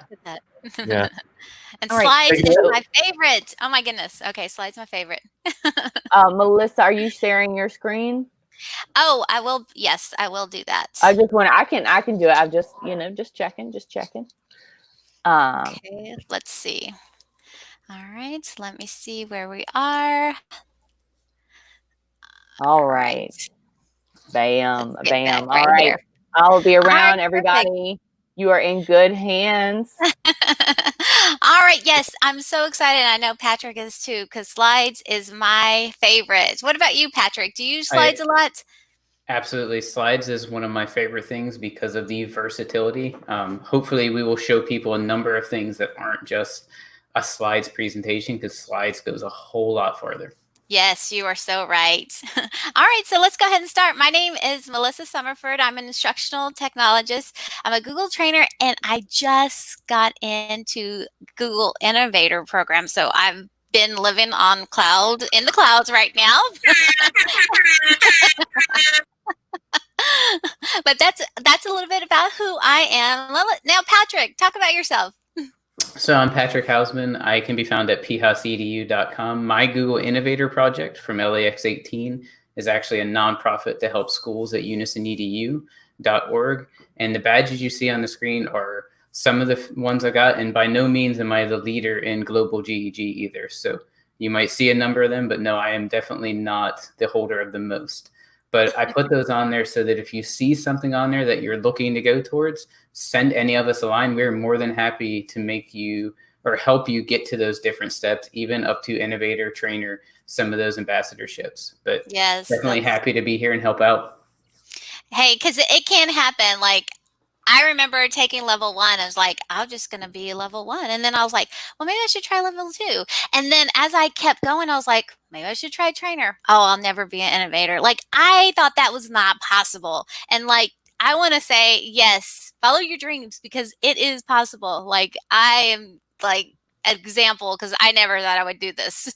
And just being a part of this program, this global program, it's amazing, y'all. So that's my spiel. Absolutely. And I will say that I did not get into trainer until the 3rd try, and I didn't get into innovator till at least the 2nd or 3rd try. So if you've tried, keep trying and reach out to people for help. You can definitely achieve all of those things that you're looking to do. Yes. And I'm going to be honest, I did not pass level 1 the first time. I was devastated. I thought, oh, I know Google. And I took it. I did not pass level 1. And that was so devastating. So, but I'm glad I failed, because it allowed me to push forward, and it can happen. You just can't give up, right? Because this was my 3rd time. So 3rd time's a charm, I guess. So let's talk about the agenda, what we're going to show you today. So we're going to show you how to insert images, shapes, and objects, how to add a video thumbnail, inserting a hyperlink, and some slide awesomeness. Because I tell you, there's a lot of awesomeness with this slide. Patrick has a ton of resources that you're going to get. So you're going to walk away with some things you can use.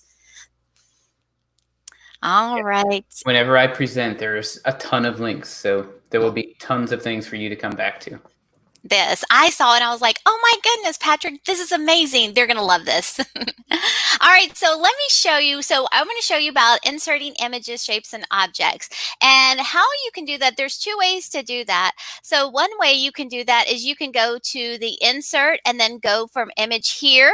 Or if you want to skip that step, you can just go straight for insert an image here. So I'm going to go ahead and insert an image to this Bitmoji background, because we know those are all good. That's the latest craze right now. And I do love Bitmojis. So I'm going to add a dog. I'm going to search through Google, because I know that these are copyright free and ready to use. So dog transparent.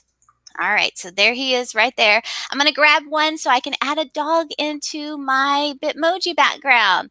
And look at that. I can take him if I go to those little corners right now. I'm going to see if you could see that because I know that's kind of hard. But if you go to those little edges right there, if you grab that edge and you drag it, that's going to change the height or the how big your dog is. That's the correct words.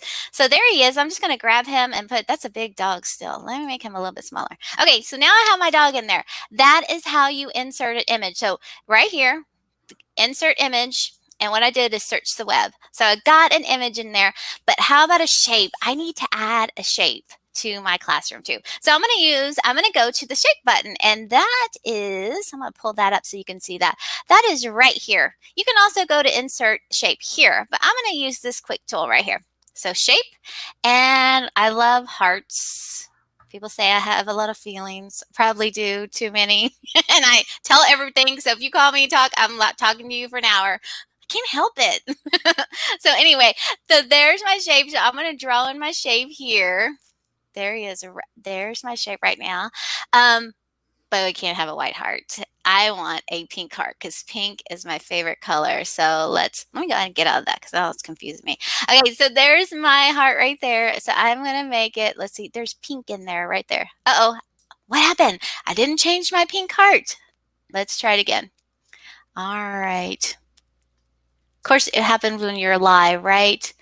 Why can't I change? Oh, I need to go to the bucket filler. See, I've got too much going on in my mind right now. I'm not thinking straight. There it is. Okay, got my pink heart in there. Of course, you know when you're teaching live, like everything you forget, like you get like brain fog when you're live. Okay, I'm just going to pretend I'm not live. Okay, so now an image. I've got my shape. I've got my dog in there. I'm going to add an image on the outside of the slide, okay? Because I got it blue right now, but I want to get a little fancy, and so I'm going to change it. So I'm going to click on the border right here because I'm going to change the background. Okay, change background. Choose image. And I'm going to Google search for an image, and let's see what I want. I want lights. Not lighter, light. Oh my goodness, can't type. Blurred. Okay, so you know those blurry lights? Yes, that's what I want right there. Okay, so I'm going to click on that. And I'm not going to add it to the theme because you know what that would do? That would change everybody. So I'm not going to add it. I'm just going to add it to right here. I'm not going to add it to the theme. So I'm just changing that slide because I've seen this done with students. And they go bonkers. Like we're collaborating on slides and they choose add to the theme and that changes everybody's slides. And they're like, Miss Summerbird, like why did my background change? It's because that student clicked add to theme and it would have changed. It changes everybody's slide. Hey, but if that happens, undo. That's what I tell them. So that is how you insert images, shapes, objects right there. All right, Patrick, take it away. Oh, I got to stop sharing so Patrick can share. All right, Patrick.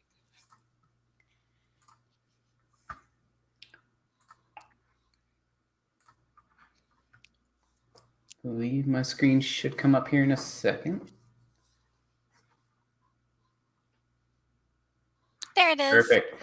So we just looked at inserting images and things. My next part is inserting a video, and it's fairly simple steps.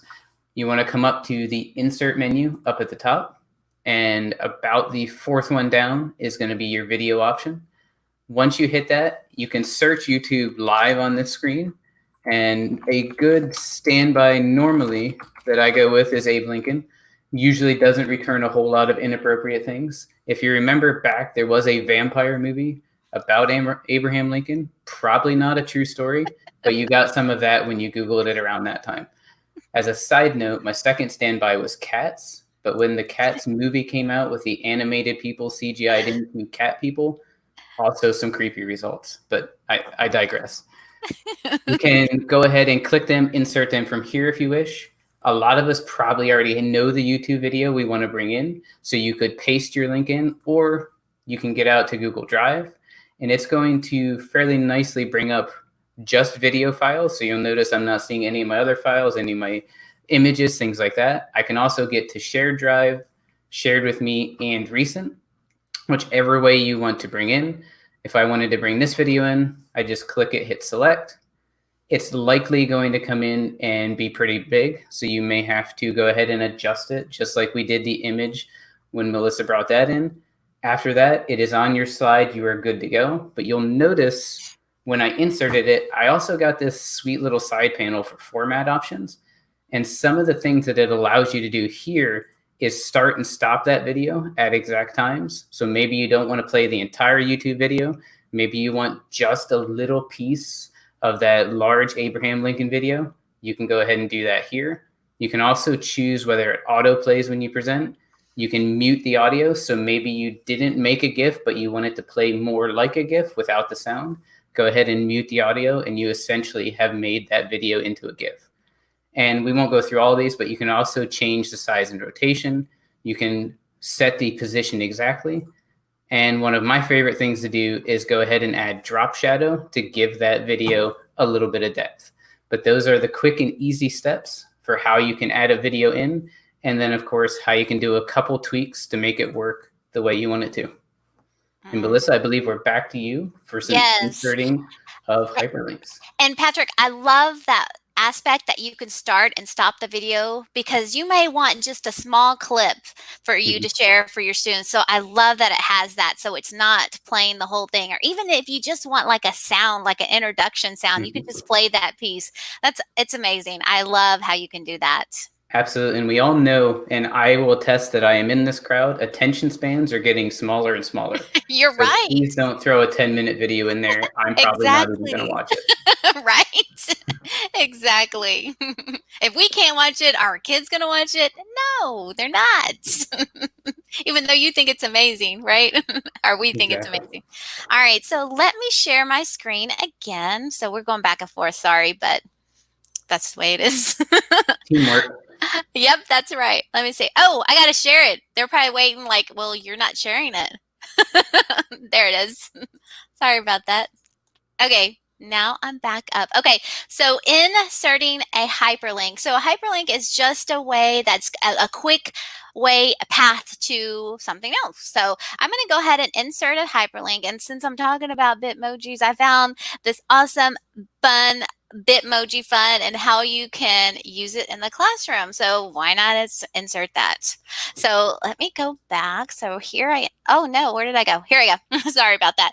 So how I'm going to do that is I'm going to select what I want to hyperlink, and I know I selected it because it has that blue box around it. So I've got my hyperlink. I'm going to go to insert, and I'm going to go to link. Okay, and now, oops, I got to make sure I copy that. Very important. So I'm going to copy that link address, and now I'm going to paste it. So I'm just going to go Control, paste, and then apply it. So now it's hyperlinked. So now when I look at that, that wording right there, I've hyperlinked that. I can also hyperlink it to an image as well, or this GIF that I have, just by right-clicking. Let me see. Oh my goodness, I can't see it on there. Okay, so I can't see my screen. So I'm just going to go right here. So I can do the link here and then add it. But not only can you hyperlink to outside, like a different path, you can also hyperlink within your slide deck. And I like that because especially if you're making like a choice board or a menu and you want kids click here to get to this option or click here to get to this option. So this is perfect for that because you can hyperlink within a slide deck. That's why I love slides. It's the one I probably use the most. All right, so that is how you do that. So next we're going to talk about, here we go. Patrick has a lot of resources. So here is the slide awesomeness. So we've got some differentiation pieces in there, using color codes, sharing your slide deck, and tons of resources. You can just go ahead and applaud Patrick right now because he has created a list for you that you're just going to get lost in because there's so many and you're not going to want to get off your computer. So tell your family you'll see them later. So here we go. All right. Okay, Patrick, I'm going to stop sharing so you can go and you can drive this differentiation. The tongue twister word right there. Awesome. So On this slide, and Robin gave us an awesome introduction to hyperdocs, so I'm not going to dive into a lot of that. But one of the big things I want to point out with hyperdocs is obviously docs is in the title, but hyperdocs does not have to be a doc. Think of the packaging or what that lesson is building as anything that you want it to be. It could be built in Flipgrid. It could be in slides. It could be in maps. It could be in anything that makes that lesson more applicable to your kids or something more that's going to grab your kids. So on this slide, you're going to see a few different links for hyperdocs. Hyperdocs.co is one of the best places to kind of start out. They have some free mini courses.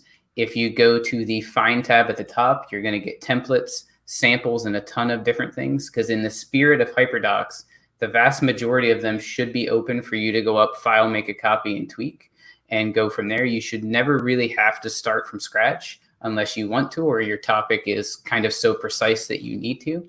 So I would always recommend feel out some of the resources on the slide and try and not start from scratch if you can, because we're all going to have a ton to do that. If we can save a little time, it'll be awesome. That's Choice right. boards is another great thing that you can build within slides, and there's a number of links here for you. Shake Up Learning is a great site that has a number of different templates and blog posts, as well as some podcast sessions on how to build those choice boards. And again, those can be in docs, they can be in slides. Slides for me gives a lot more ease in putting images, resizing things, and putting a lot on a place. And keep in mind that you can go to that file page setup in slides and set that custom to a sheet of paper, or even I've designed 24 by 36 posters within slides and had those printed out full size poster. So there's a ton of different things linked on there for you. And a couple that I want to point out because they branch you off into a few more rabbit holes. One of those is linked to the Chromebook App Hub, which obviously the one I linked you to is Choice Boards, but you're going to have a whole lot more in there that are all apps, ideas, and phenomenal things that are absolutely going to work on a Chromebook and a lot of other devices too. But they don't stop at just giving you the idea of choice boards. They give you examples and things to really build upon. Slides Mania, it's been mentioned a few different times throughout different boot camps, but know that they have this awesome education tab, which gives you a ton of different templates, including choice boards and other things along those lines. And if you want to throw some ideas into a collaborative space, there's a link at the bottom for ways that you think of differentiation, and it does not have to be slides, but you can go ahead and launch that Jamboard if you want and throw some ideas out there for everybody. Wow, that's wonderful. Like, why reinvent the wheel? You know, if we can collaborate together as educators, what? Sharing is caring. That's what I always say. Absolutely. All right, so let me get my screen back up here. I see my friends over there. They're chatting about, is it GIF or GIF? I don't know. I like every time I see it, I have to say, you can call it a GIF, you can call it a GIF, because I got one of those right here in this slide deck right here. So I'm not sure. I just need to say both every time because you always get into that debate. What do you call it, Patrick? I am team hard G, and that's just the way I've always said it. So I am on the hard G side. I just say both, so that way whoever side, I can take both sides. But anyway, okay, so that was a squirrel moment. I do get a lot of those. Okay, so let's go into this one. Is awesome. The site called Colors, whatever. But this is a way to fancy up your slides, especially if you're looking for a color that you want to add and get that code and make it a part of your slide deck. Okay, so let me show you what this is. If you go to this website right here, you can go to explore, and you're going to explore all these different colors that and get the code for, because if you want to add it into your slide. So let's see, I do like pink. So I'm going to copy this one. I've copied this one right here. I'm going to go back, and now I'm going to change my border back here by going change background and the color right here. So that color that I just copied, it's still on my little notepad. I'm gonna go to custom. I'm going to take out that colors there, and now I'm going to paste that color, that pink color that I wanted right there. I can also change like the transparency, but I'm not going to do that. I'm just going to do this for now. Remember, don't add to theme. Don't do it. My friends will get mad if I change all of theirs right now. So hit done. Now I just changed my slide to that color that I wanted. And also, if you see this is fun too. I just thought of this right now. This is an add-on. It is an add-on called Magic Rainbow Unicorns. Like, tell me, isn't that fun or what? Especially if you like color and you like to fancy up your slides. So I've got this add-on. I'm going to go ahead and select these words right here. And I'm going to start the rainbow magic. Okay, let's see. There it is. Look at that. That's how I got that top and like that. But isn't that so fun? I love changing color and adding design. Yeah, I like that a lot. So that is some fun slide awesomeness that you can have. The next thing I want to talk about is sharing. Let me go ahead and turn this off because it's going to bother me. Okay, so you've made a slide deck and you want to share it, but you want it in preview mode. There is a extension called Sir Links-a-Lot. And I like that because it reminds me of Sir Mix-a-Lot. So that's how I remember that. It's an extension and it'll allow me to force a copy. And I don't have to like go into the URL or the Omnibox and try to make that code. It'll do that for me. It'll let me force a copy, go to preview mode, have my audience make a template or a PDF. So go look at it, go investigate it. It's so awesome because it just does it magically for you. So extension, Sir Links-a-Lot. All right, I'm going to stop sharing because, okay, get ready because Patrick's going to share some more resources for you. All right, go on, Patrick. Okay, so just a couple quick slides because I know we are close to the end of our time and actually slightly over if we're still even attempting to be on the agenda side of things. And if you maybe don't follow or you haven't done the colors, I'm definitely on the gold side and very type A. So I hate me being too, late, but I'm gold and blue. Yeah. I think I have a little bit of everything in me. Oh yeah, I am across the board, but the gold wins out most of the time. But on the slides that you see, there's a resource tab here that links you out to a bunch of blogs and websites that have done really cool things with slides. And the vast majority of these are going to be, again, outside of that world of just presentations. I'm a huge believer in exploring a tool completely before you move on to different things, because there is a ton you can do normally above and beyond what that surface level is. So definitely some awesome things to check out here. And shameless plug for me, on the resource slide with presentations, the very top one is going to go to this slide deck that is all the things you didn't know you could do with Google Slides. And this is, I won't say roughly, but it's just shy of 50 slides of all kinds of different things you can do, including some of the basics that you can do just building a presentation itself, but a whole lot more on the other side of doing things like stop motion animation, social media graphics, but also templates, things like that to make it more engaging, including creating interactives that are going to be awesome for online or remote learning or hybrid learning, whichever you're destined for as school starts up again. But some awesome things for you to explore. And again, the slide deck from the overall slide deck for the entire bootcamp is going to come out when we finish. So you have access to all of this good stuff when we hit that point. Mm-hmm. Go ahead and go to the next one. Tell them about our challenge, Patrick, because I added it on. I put it right there. I was going to say we might have to go back to Bonnie, but here is our challenge for this one. Do you want to go ahead and explain it for folks? Okay, so what you're going to do is you're going to create a slide, insert an object, image, and a hyperlink, and share it with us. Tag Patrick and I. Here's our social media Twitter handle. So, and tag us, and then we'll send you the form so you can show your evidence, or you can click on this form too when you get it. So either one. So go get that badge. Absolutely. We would love to see your creations. Yes, please do. And add some pink. Just kidding, Patrick. Back to you, Bonnie and Rick. I think pink is okay. You can definitely add pink. Okay. Oh my God.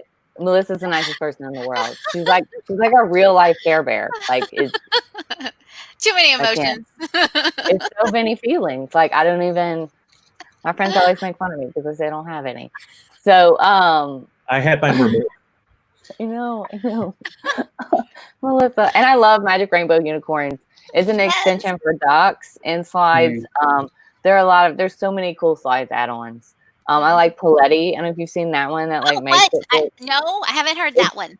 It's called it's like palette with an eye. Yeah, and I'm probably saying it wrong. Anyway, it gives you like color combinations. Nice. I need that in my life. And I like Unsplash a lot. Unsplash is cool. Oh, love Unsplash. Good Unsplash stuff. is the best. And those are extensions too. I think most of those are across the board. Like they're not just docs. I mean, they're not just add-ons for slides. You can use them for docs. Like I know I use Magic Rainbow Unicorns all the time to explain extensions because I'm like, it's a little thing that does one thing. Like it makes everything in rainbow. Oh my God, so good, so good, so much good slide stuff. I used to do that with an extension called I Am Groot. It would change all of the word on every website to I Am Groot. It's not live anymore, but I would be like, this is a thing. What an extension does, it does one thing. One thing. Melissa does have the nicest smile. All right. You're too much, Bonnie Blue. I am not. I shouldn't have told y'all. I should have kept that a secret.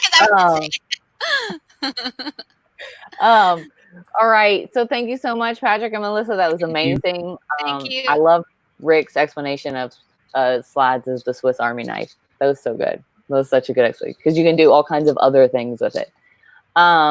Let's bring up Stacy and Luis. Yes, we got you all pumped up and empowered. Hey, yes. We're talking about data now, and you can do it. You can do sheets. You can do it. Yes. Data. Sheets are your friend. Oh my goodness. Are your friend. Definitely and guys, no sheets here. Luis and Stacy, this is like they're the best. I just say. Thank you. You guys are going to be fantastic. And just as a reminder, we will be sharing, I'm going to share Bitly with the slides when towards the end of this.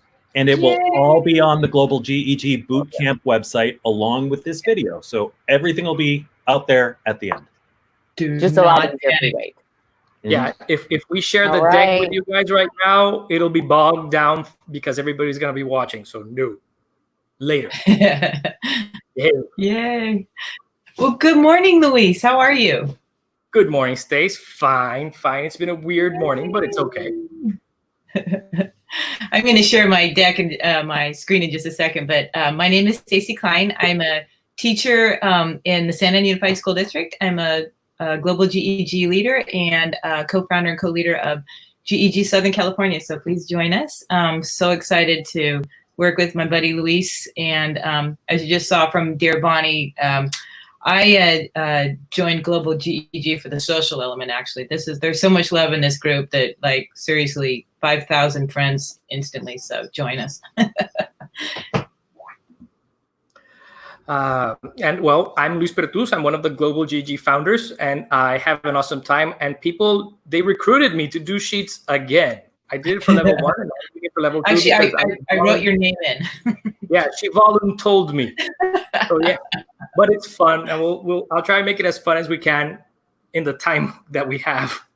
So sure. Yeah, like Dana said, if anybody could do sheets, Luis can. It was fun making these, though. He'd be like, oh, I got to relearn all this stuff again. And I'm like, so this is fun. We have a lot of fun together. And I have to tell you that my Bitmoji is way tougher than I am. I think it could just take me out in a bar fight.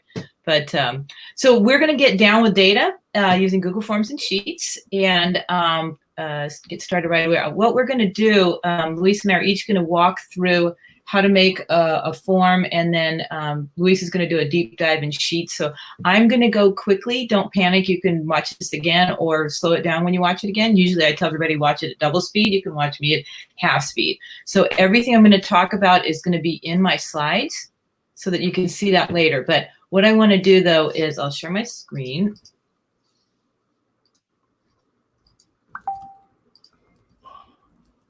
Okay, and so like I said, my Bitmoji is way tougher than I am. So we're looking at data. The reason to use a form is to collect data. Absolutely, that's what it's all about. It organizes your data and it helps feed right into a sheet.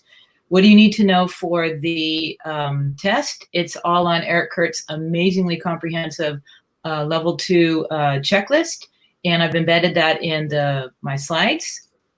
And there's another one for Luisa's segment as well. So we're going to create a form today. We're going to send a form today. We are going to create a sheet for responses. We are going to use images as answers. Ben, that's for you. I just saw you pop in. Your new hamster arrived.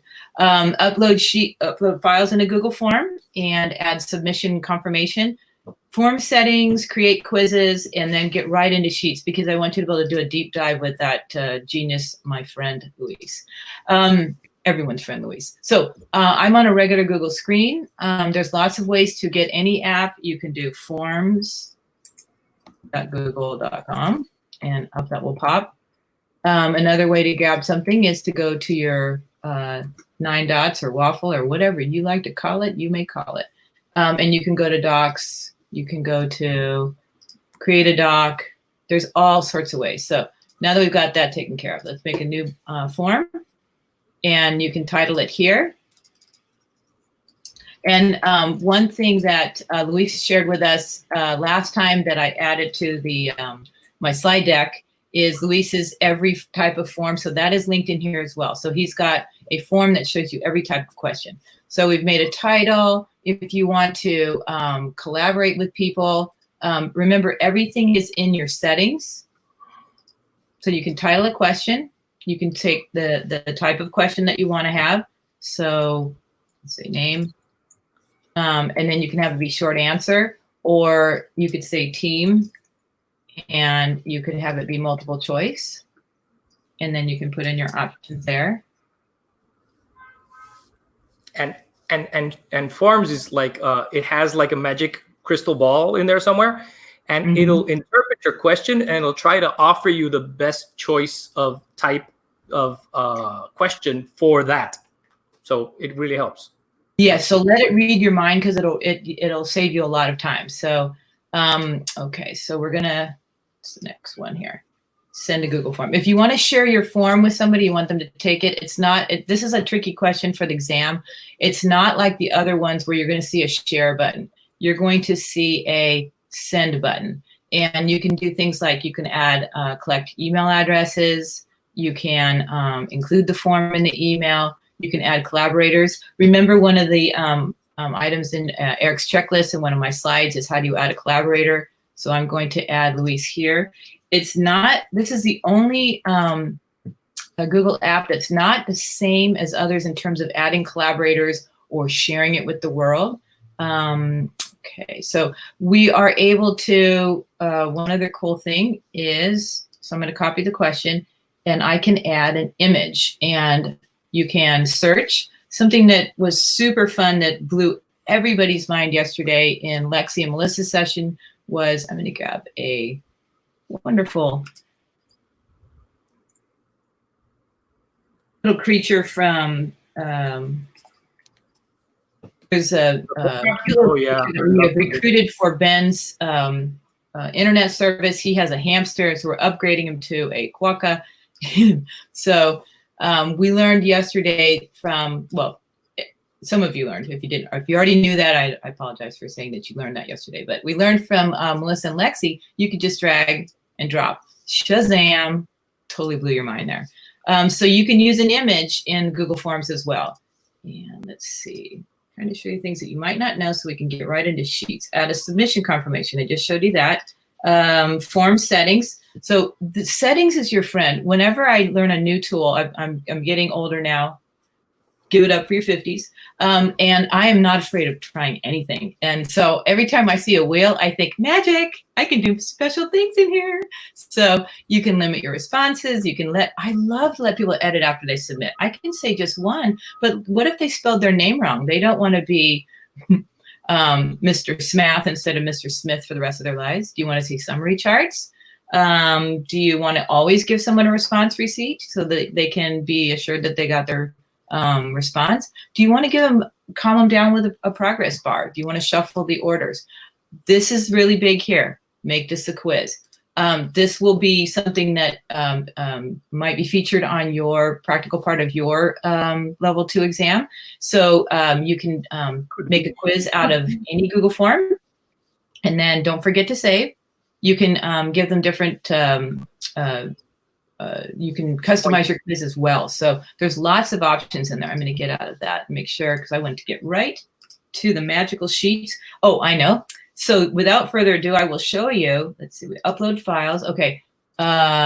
When you are in, one of your questions can be, so I just did a level 1 training with my district, and I said, okay, everybody, I'd love to see your certificate. So I will have them, please upload your certificate. Okay, and your option can be, you can add a file. So if you want to, with your files, you can have it be required, and you can also do, you can have it check to make sure that the what they uploaded was correctly. So if you needed a file, or if you wanted it to be an email address, you're able to have the form request that from the sender. So what I want to show you now is in responses and how to connect it to a spreadsheet, because you're collecting, if you don't have it accepting responses, nothing will be collected. You normally can just look at your responses, and you can select response destination, but the easiest way to do that is to click connect to a spreadsheet, and you can start a new one or select an existing one. And when you create it, then when you see your responses, it'll open up a new spreadsheet, it'll be named there, and you'll continually get your new data. So without further ado, this will segue nicely into Sheets with Luis.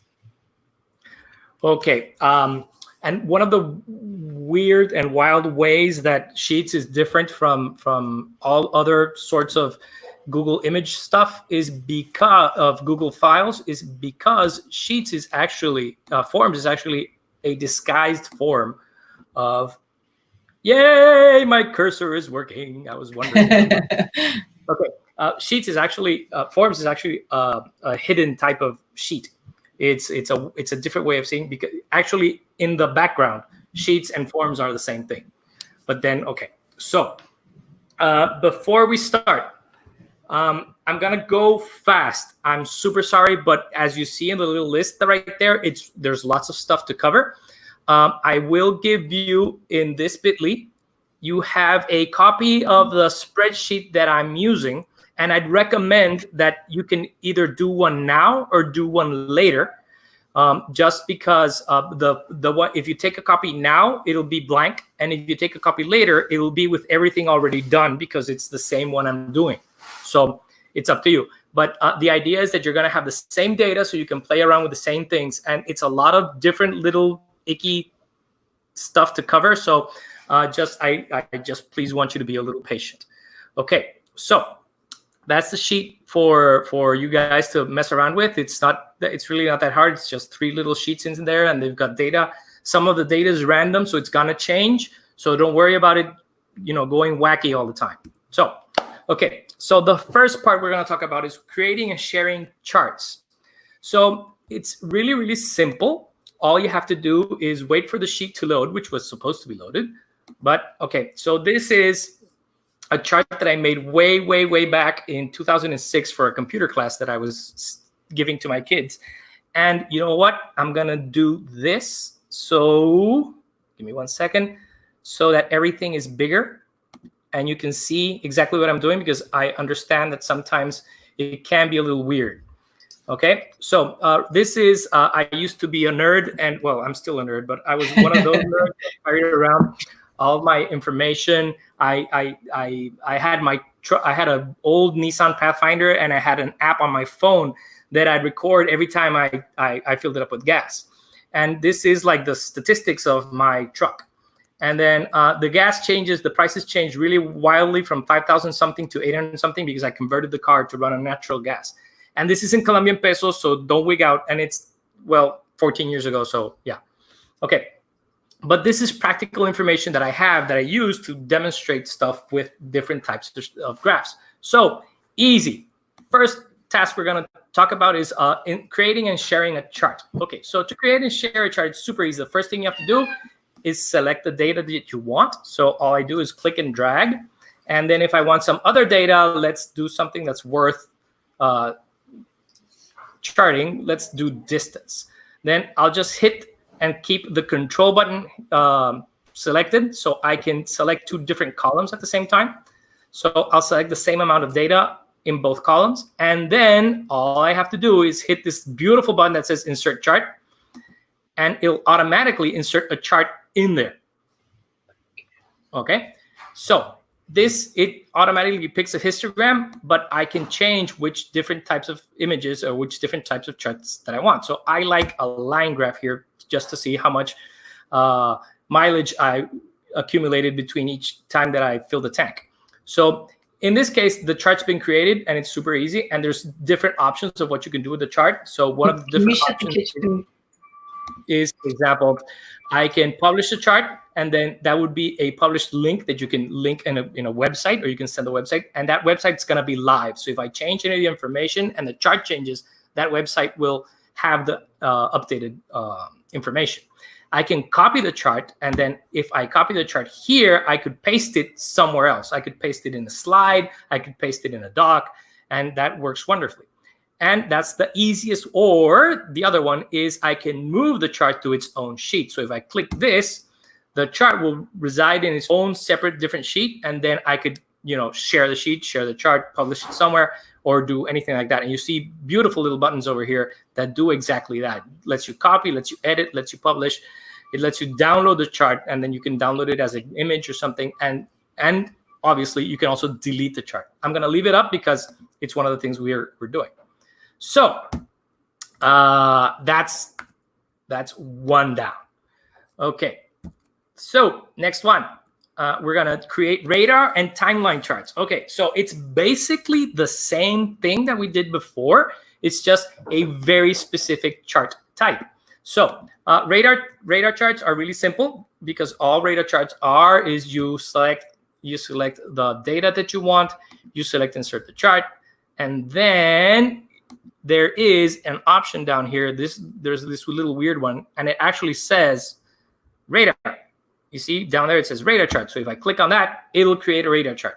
Now, don't worry if the information looks weird. If you have this task on the test, they'll give you information that will make some sort of sense.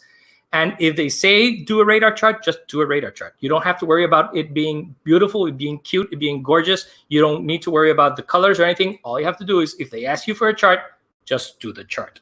Okay? The other type of chart is the timeline. Now, the timeline does have a little caveat that you have to bear in mind.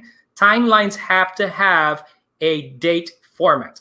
So you have to make sure that whatever you're doing, the first column you select is a date column. So for example, this one here is in date, and it's in British format. It's day, month, year. For those of you wackos in the States that do month, day, year, that I don't understand why. And if it isn't in the correct format, the chart will error out, and it will give you grief because it's not supposed to work that way.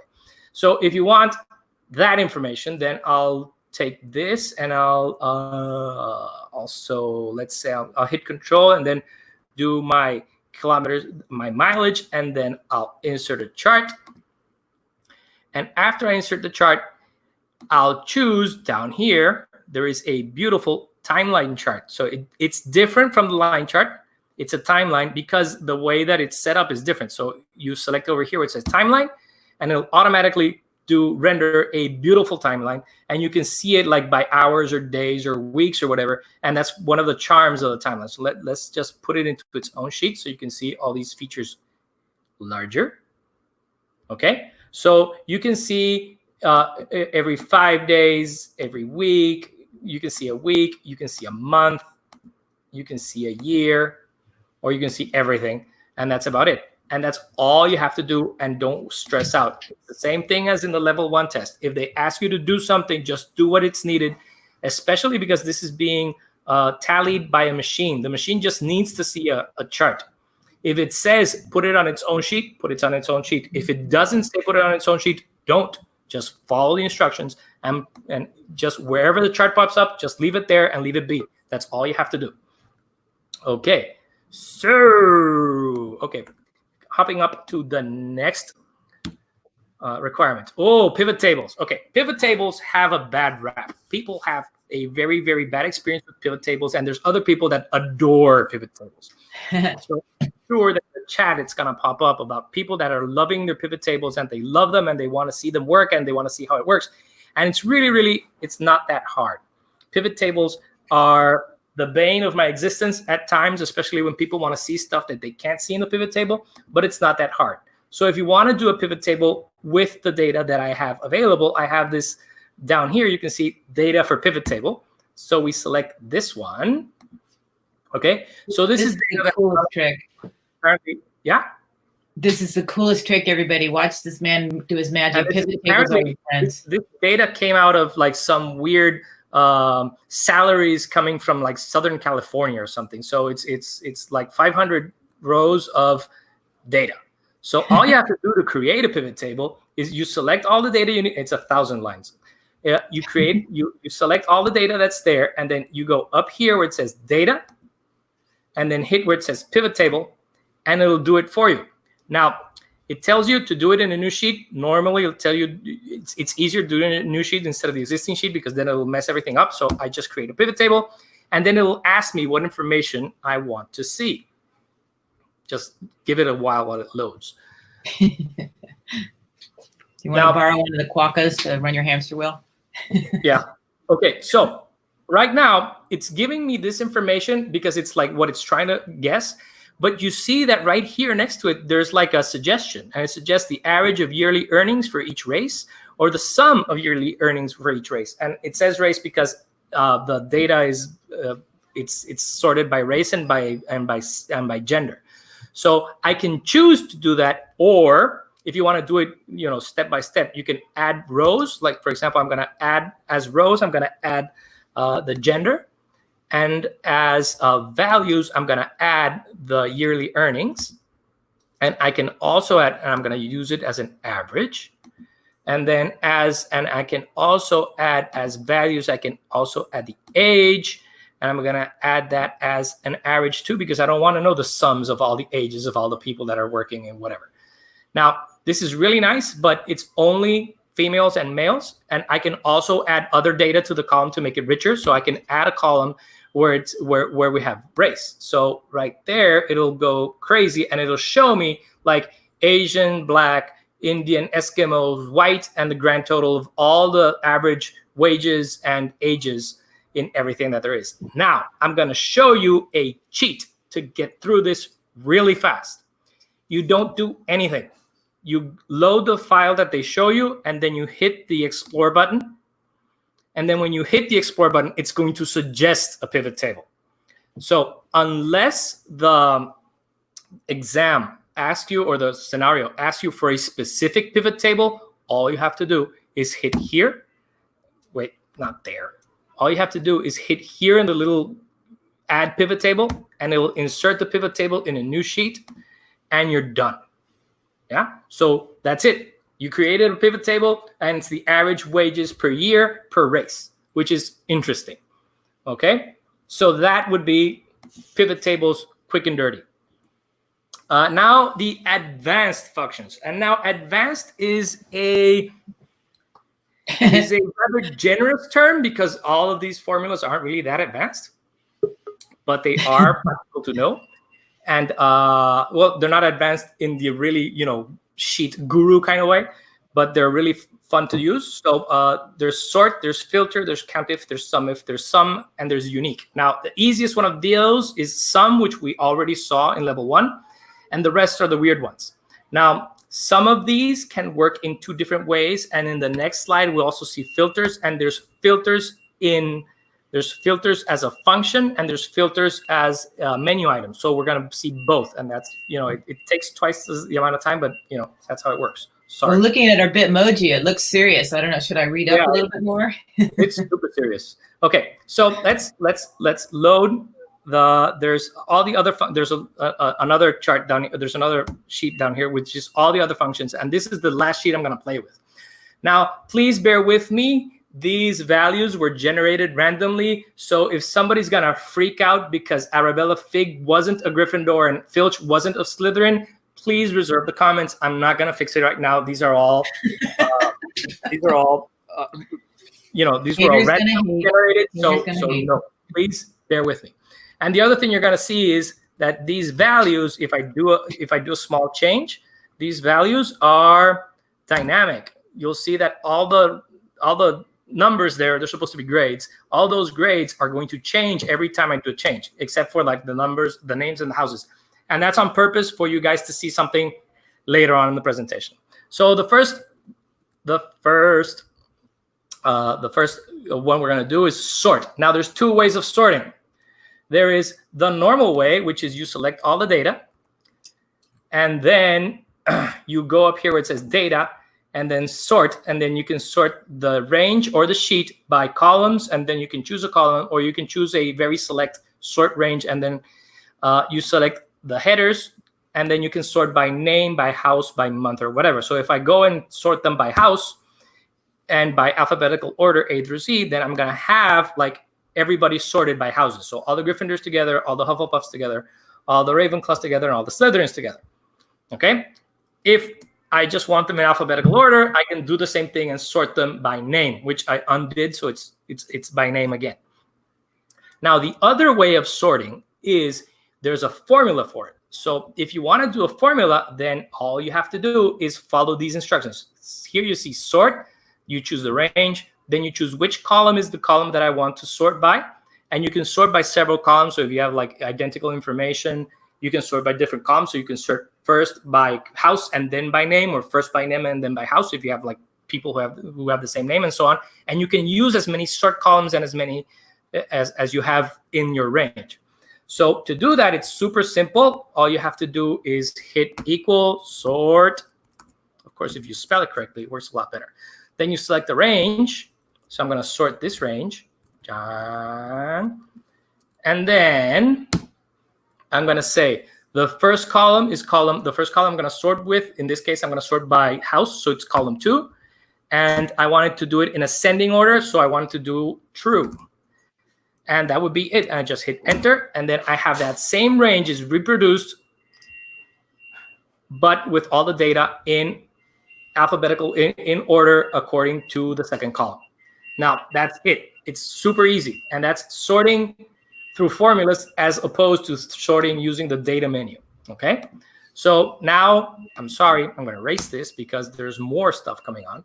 And then filter. Filter is basically the same. It's very related to sort. And there's two types of filters. There's the next type of filter, which we're going to see like in the next slide, but I'm going to do it here first. And there's filtering by formula. Filtering by formula is very similar to filter to sort by formula. You hit equal, then filter. Then again, we select the range.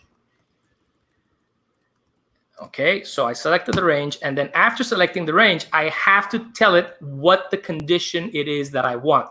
So for example, if I want to make it so that I will only see the Gryffindors or the Slytherins or the Ravenclaws or the Hufflepuffs, then all I have to do is tell it that I want this range, this column, to be equal to, and then between quote marks, because or else it won't work, Slytherin.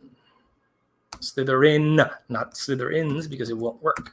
And then when I hit enter, it's going to take all that data and it'll just filter out only the Slytherins. So there you have all the Slytherins. Now, people who are, there's like advanced stuff you can do with this and make it a lot easier. And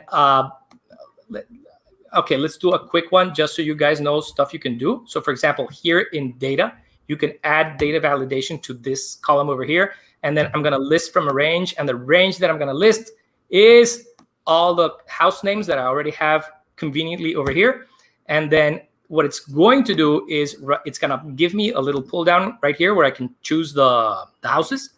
And then all I do is modify my formula so that instead of putting this between quotes, I'll just make it go to 01. Okay, so right now it breaks because there's nothing on 01, but if here I hit Gryffindor, it'll automatically filter out all the Gryffindors. Automatically is a very, oh, of course, it says 1, not 01. I'm a dork. Okay, there you go. So you get all the Gryffindors, or you get all the Ravenclaws, or you get all the Slytherins, or you get all the Hufflepuffs. And this is something that takes you literally seconds to do. And people are blown away by how awesome your spreadsheet is because you can filter it using a dropdown. So have fun with that. Okay, so that's filtering.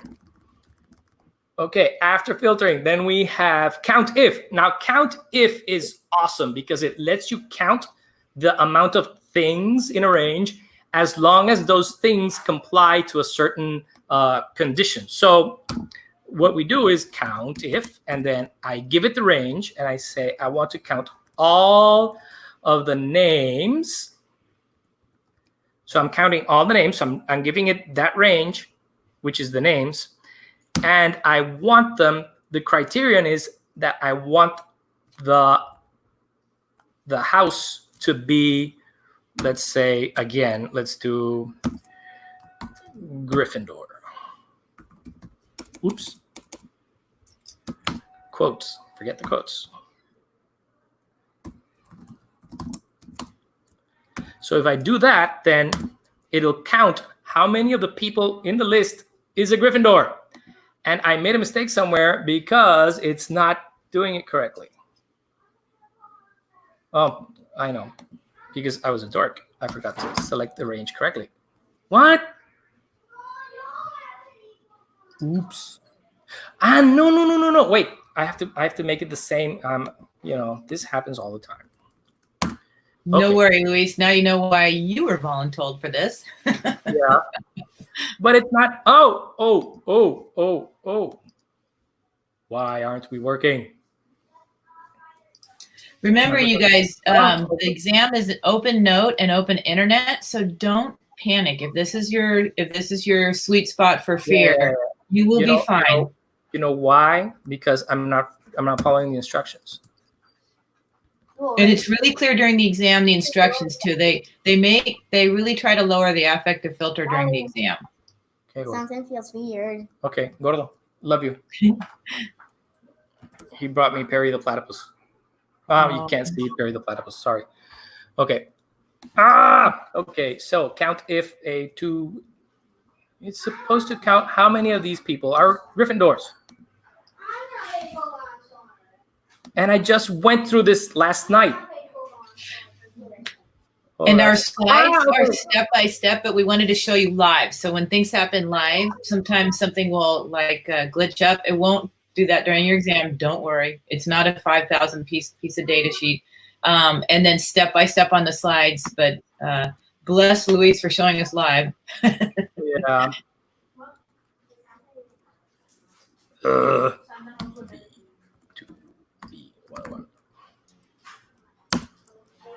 Why? Okay. This is not happening. This is not happening. Oh, you know what? I know why. Because because this is supposed to evaluate numbers, not letters. That's why I'm making a mistake. Yay. So what I'm going to do is I'm gonna redo it. I'm gonna redo it correctly. Okay. So right now, count if. Okay, I'm gonna count from the range from the first month. That's it. That's why. From the first month, I'm gonna count how many people got greater than, let's say, what would passing grade be? 80? Let's say 70. There you go. So, be a little nice. How many of these people on the first month got better than a 70 in their grades? And there you go, 31. Jesus, I was gonna go crazy. Luis. Okay. Now no one's gonna want to take that. The other one, but it requires more than one. So yeah. Okay. So there you go, people. Okay. Sum if, it's the same thing. Sum if is sum if is going to add all the numbers within sum if. Okay. Sum if is if I'm going to add all the, for example, now this one should work. This one is I'm going to add all the numbers there as long as it's, wait, okay, comma, where'd the comma go? Comma, equals, So when you guys are preparing, review our slides, because Luis and I, we had so much fun making the slides. It is literally step by step, everything on Eric Kurtz's review list, and you'll be ready to go. And then you can watch this video and watch how Luis puts it in action. But it is step by step in the slides. Okay, there you go. So right now what it did is, what you can see over here, up here, is I chose all the range, including, you know, name, house, and the scores. And then the criteria was if it was a Gryffindor, and then it's gonna add the third column, all the results from the third column. So it's only adding the results of the Gryffindors. If I add, in theory, if I just sum, which is the next one over, of course, if I write sum correctly, it works a lot better. If I add all of these, the number should be bigger. And if it's the same number, then I'm going to be in trouble. No, there you go. Okay. So this is sum if. It will only add the records of the Gryffindors. And this is it adds everybody. And there's also an average if, which will do exactly the same thing. Okay, so we have count if, sum if, and then unique. Unique is really nice because unique lets you know if you get, for example, if you have like a form where you ask kids to write in something and you want only to know what are the unique answers in each one, then for example, let's suppose I don't know how many houses are in Hogwarts. So all I have to do is hit unique and then give it the range of all the house answers. And then what it will do is it'll only list the different houses that were listed in the order that they were listed first. Okay. Now, the thing here is if you do it for forms, then kids that do misspellings and stuff, the misspellings will show up as a unique item. So that can be iffy. Okay, so that's for like the advanced formulas. There are way more advanced formulas, but for level 2, this is like the top of the line. This is the hardest stuff you're gonna have to face. Then filter and filter views. So we already saw filters in formulas, and now we're gonna see filters through the menu. And the filter is basically, it's a way of only looking at the information that you want. So the first thing you can do is here, hit data, and then where it says create a filter. And then it'll add, well, not there because it's already selected, sorry. Okay, I'm gonna not select anything. And then data, create a filter, and it's gonna pick the, you know what? I'm gonna select all the data and then data, create a filter. So what it's going to do, it's gonna create a little filter. So you're gonna see up here that I can choose whether to sort it alphabetically in order, alphabetically in reverse, sort by color. That's another different thing. If you have like Sheets has the ability, if you have them color coded for some reason and you colored the cells, it'll sort them in color, and you can sort them by either fill or by text color, but we're gonna get into that later. And then and you can also filter by color, or you can filter by condition and all sorts of things. But like, for example, right now we want to sort them in reverse alphabetical order. We just hit here and it will sort them in reverse alphabetical order. If we want to do it the other way around, if we want to sort by house, then all we have to do is sort here by house, either in alphabetical order or reverse alphabetical order. And that's like normal filters. They can also ask to do what they call a filter view. And filter views are really awesome, especially in shared sheets, because filter views allow you to play around with the filters without messing up the data for everybody else.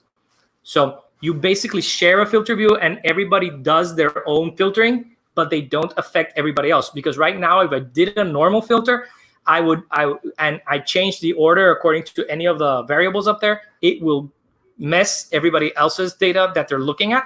So if what I do is I go data and filter view and create a new filter view, then I create a filter view, it'll give me this.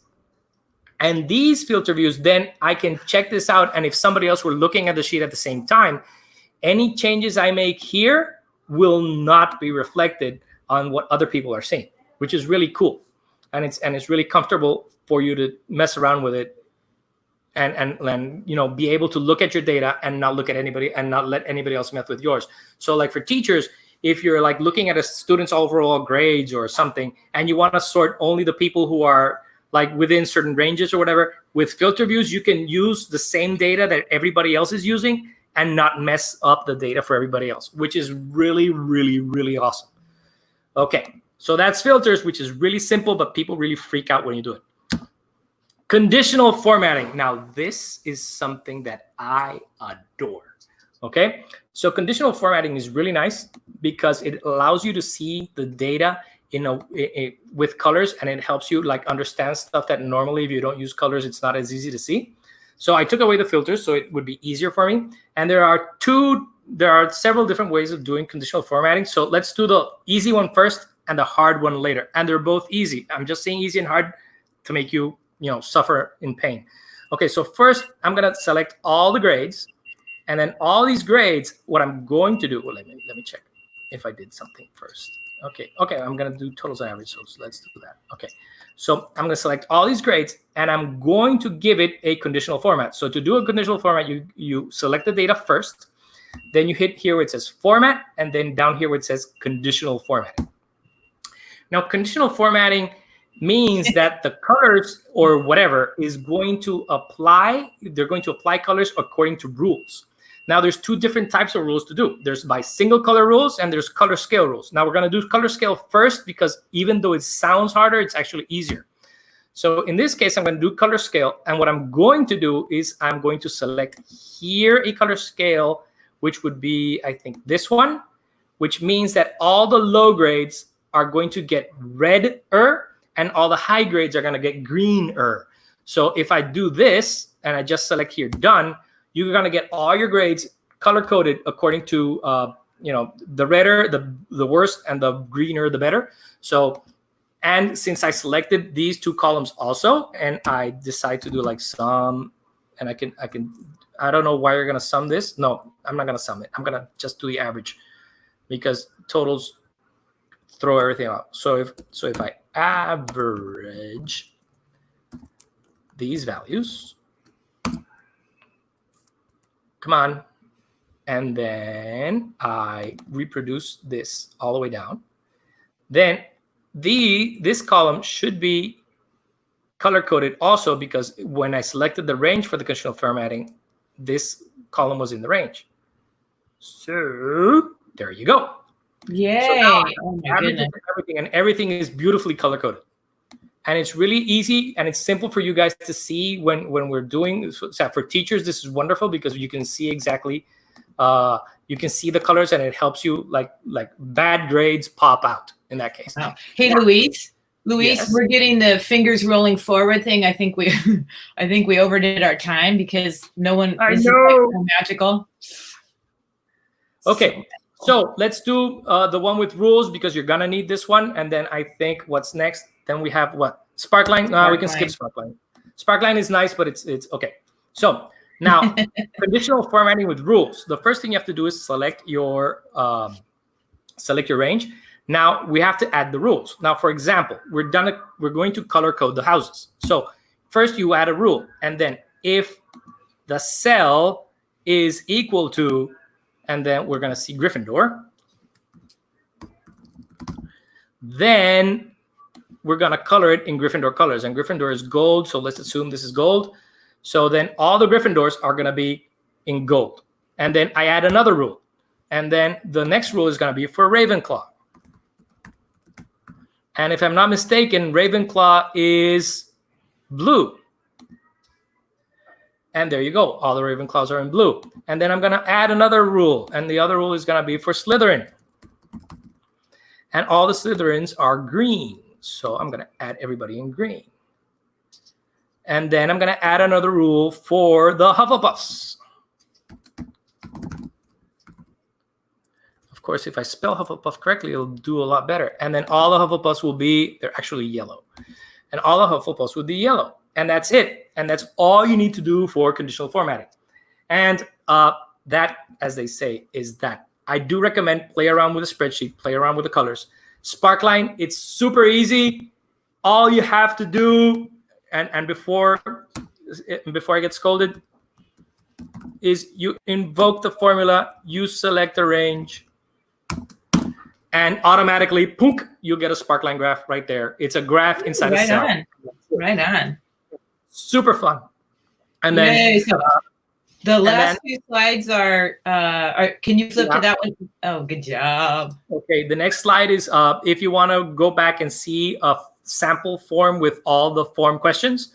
Yay. That's it. It says bit.ly.bootcamp form sample. And I think B, F, and S are all uppercase. So yeah, and that, as they say, is that. If you need more practice, there's this practical information by Stacy Klein. You can see like all different practicing things. So yeah, have fun. All right. Don't forget to earn that badge. So much. Yes, guys, thank you so much. We're going to go ahead and go straight into Amber and Ben. Thank you, guys. You were amazing. I learned everything about sheets. Luis is going to do more about sheets. Yeah, okay. All right, so we need Amber and Ben, and they're going to talk to us about classroom, and it is going to be amazing. Are we doing Ben's, right? Is this the screen I'm sharing? Got it. Okay. All right, you guys get to it. Thank you so much. Hi, everybody. How you doing? We're back. That's it. Second time back here for me today. So everyone already knows who I am, but we're gonna introduce ourselves anyway. So I'll let you go first because you're Amber with good hair, so we've got to let you go first. So. Thank you. I'm back for some more boot camp. Ben and I are going to be showing Google Classroom today. I'm Amber Trout, if you don't know, the GEG Colorado leader. And I live in Colorado where I teach as an instructional coach and work in a middle school. And for those of you earlier that didn't catch me, I'm Ben Moore. I'm a global GEG and GEG UK leader. I'm an associate teacher, lessons and health and safety coordinator for 2 secondary academies here in the UK. So I think we've got a good show planned for everyone today, haven't we, Amber? We're going through some cool stuff in Google Classroom. Yes, we have some really great things. We definitely know that the last Google Classroom was really pushed. You go in through all the things. You know all the things that you need to know with Google Classroom. So what we're going to do is kind of give you some tools to be able to customize it, make it fun, and teach you a couple of things maybe you didn't know about. But it's definitely going to be something that we felt you would be excited about. Definitely, and that's what it's about. Doing things to make other people happy. Customizing, making things fun and exciting. Because that's what it's all about. So let's get straight into it, shall we? Yes. Right. So all of you would have heard this already today. Lots and lots of times about going to the waffle. Or as Gary said earlier, what did Gary call it? I can't quite remember, but it wasn't the waffle. I know that. You can call it the waffle. I don't know what he called it. I can't remember what Gary called it, but it wasn't the waffle. So you can go. He called it the Matrix. The Matrix. That's it. Thank you, Bonnie. The Matrix. Oh, that's very formal. That's very formal. Very professional, I think. I'm just going with food references. I don't know if that says anything about me, but I go with food reference for everything. So I go with a waffle. So you've got 2 ways of getting to Classroom, guys. You can use the waffle and go to Google Classroom, or type in your Omnibox. And for those of you who didn't catch that earlier, that's your little search bar next to your forward and back arrow, and type classroom.google.com. So that's how you get to Classroom, and I'm going to do a live demo in just a second there. So we're going to go through a few things. We're going to start off with the not so cool stuff. I'm going to let Amber take the lead in all the fun, exciting stuff because she is bubbly and you can help too. You can help too, Ben. Yeah, you're probably going to be better at doing that than me. You're very Amber with good hair. You've got to have the good stuff. So. So we're going to have a quick look at archiving classrooms, and the reason why this is important actually is when you get to the end of term, end of your school year, you're going to want to tidy up your classroom just to make it a bit easier for your return, getting rid of some of those old classrooms, but you definitely don't want to delete them, and we'll go through why that is in a little while once we show you the reusing posts. But all you want to do is archive. Please don't delete them. So I'm just going to show you how to do that, and you'll get this presentation as a reference afterwards, but I like to demo rather than just reading off the presentation. Okay, so this is my Google Classroom home screen. Now this is my trainer domain, so there's not very many classrooms on here. I'm sure you guys have a lot more in your work accounts. But But what you're going to want to do is you're going to go to your 3 dots here. So I call them the meatballs, having a food reference again. You can go with traffic lights, snowballs, snowmen, whatever you're going to go with. And just click on that there, and you'll see the option to move, to edit, to copy, or to archive. So we're going to talk about archiving here. So I'm going to archive one that's not being used by somebody else. And it's just going to ask me whether I'm sure I want to archive the classroom, and I'm just going to say yes. I'm going to still keep all of the files in Google Drive. None of the files will disappear. Okay, and you can always go back to this classroom and reactivate it or reuse posts from it. So it's not gone, it's just hidden. And if you ever need to get back to it, you can cut to your hamburger menu, chuck in the food reference, hamburger menu, and go to archive classes there. And you'll see all of your classes here that have been archived in the past. So a really great way, to tidy up your classroom, ready for the next academic year. Okay, so that's the first one I just really wanted to go through, because I think that is important. Okay, and the next thing, I'll be honest, I'm not going to lie here. I only found this out recently, and it's been a game changer. Having a to-do list in classroom, I know we were having this conversation the other day, Amber, weren't we? That both of us didn't ever use it before. And going through this, preparing for the training, we thought, what's that? And we went in, and now I use it all the time, and I'm so surprised I've never used it before. So there is going to be a demo on the screen here that plays through, but again, I don't like just looking at that. I'm going to go back to my classroom and show you live. So the purpose of a to-do list really is to keep you on top of your game. You know what you need to mark, you know what you have marked, and any outstanding tasks you need to do within Google Classroom collectively. So what we're going to do is we're going to go to our hamburger menu up here and go to it will either say to do or to review. I think it's just updated to review, but these things happen. You prepare a presentation, it all changes just typically, but we won't worry about that too much. So you'll see on the screen here we have lots of different assignments, and this may look huge to you guys. It may scroll down a huge way, like it did for me in my work account, because I hadn't done it for all the way through COVID.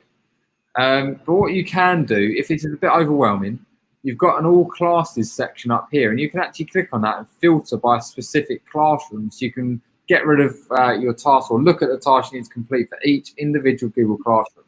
So that just breaks it down and makes it a little bit easier and more manageable for you to go through. And in effect, all you're going to want to do here is go through and just check you've marked all the work. So I can see here, for example, in this class, most of my students have done nothing by the looks of it, apart from Unit 1. But what I'll do is I can actually click on these and go directly to the assignment and click in and see the work the students have done. So it's all linked up in there.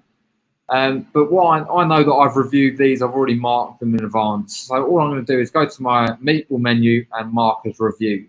And you can do that for each task as you go through and mark it to make sure you've given every student the feedback they deserve. So you can do that by class, and it does go surprisingly quick. I cleared off the best part of 2 years worth in less than an hour's time. I think it's only about half an hour, 40 minutes. Ben, I was going to say that's for all classes, right? So it's not just going to be one class that you're looking at the to-do list. It's every class that has things to review, right? Yeah.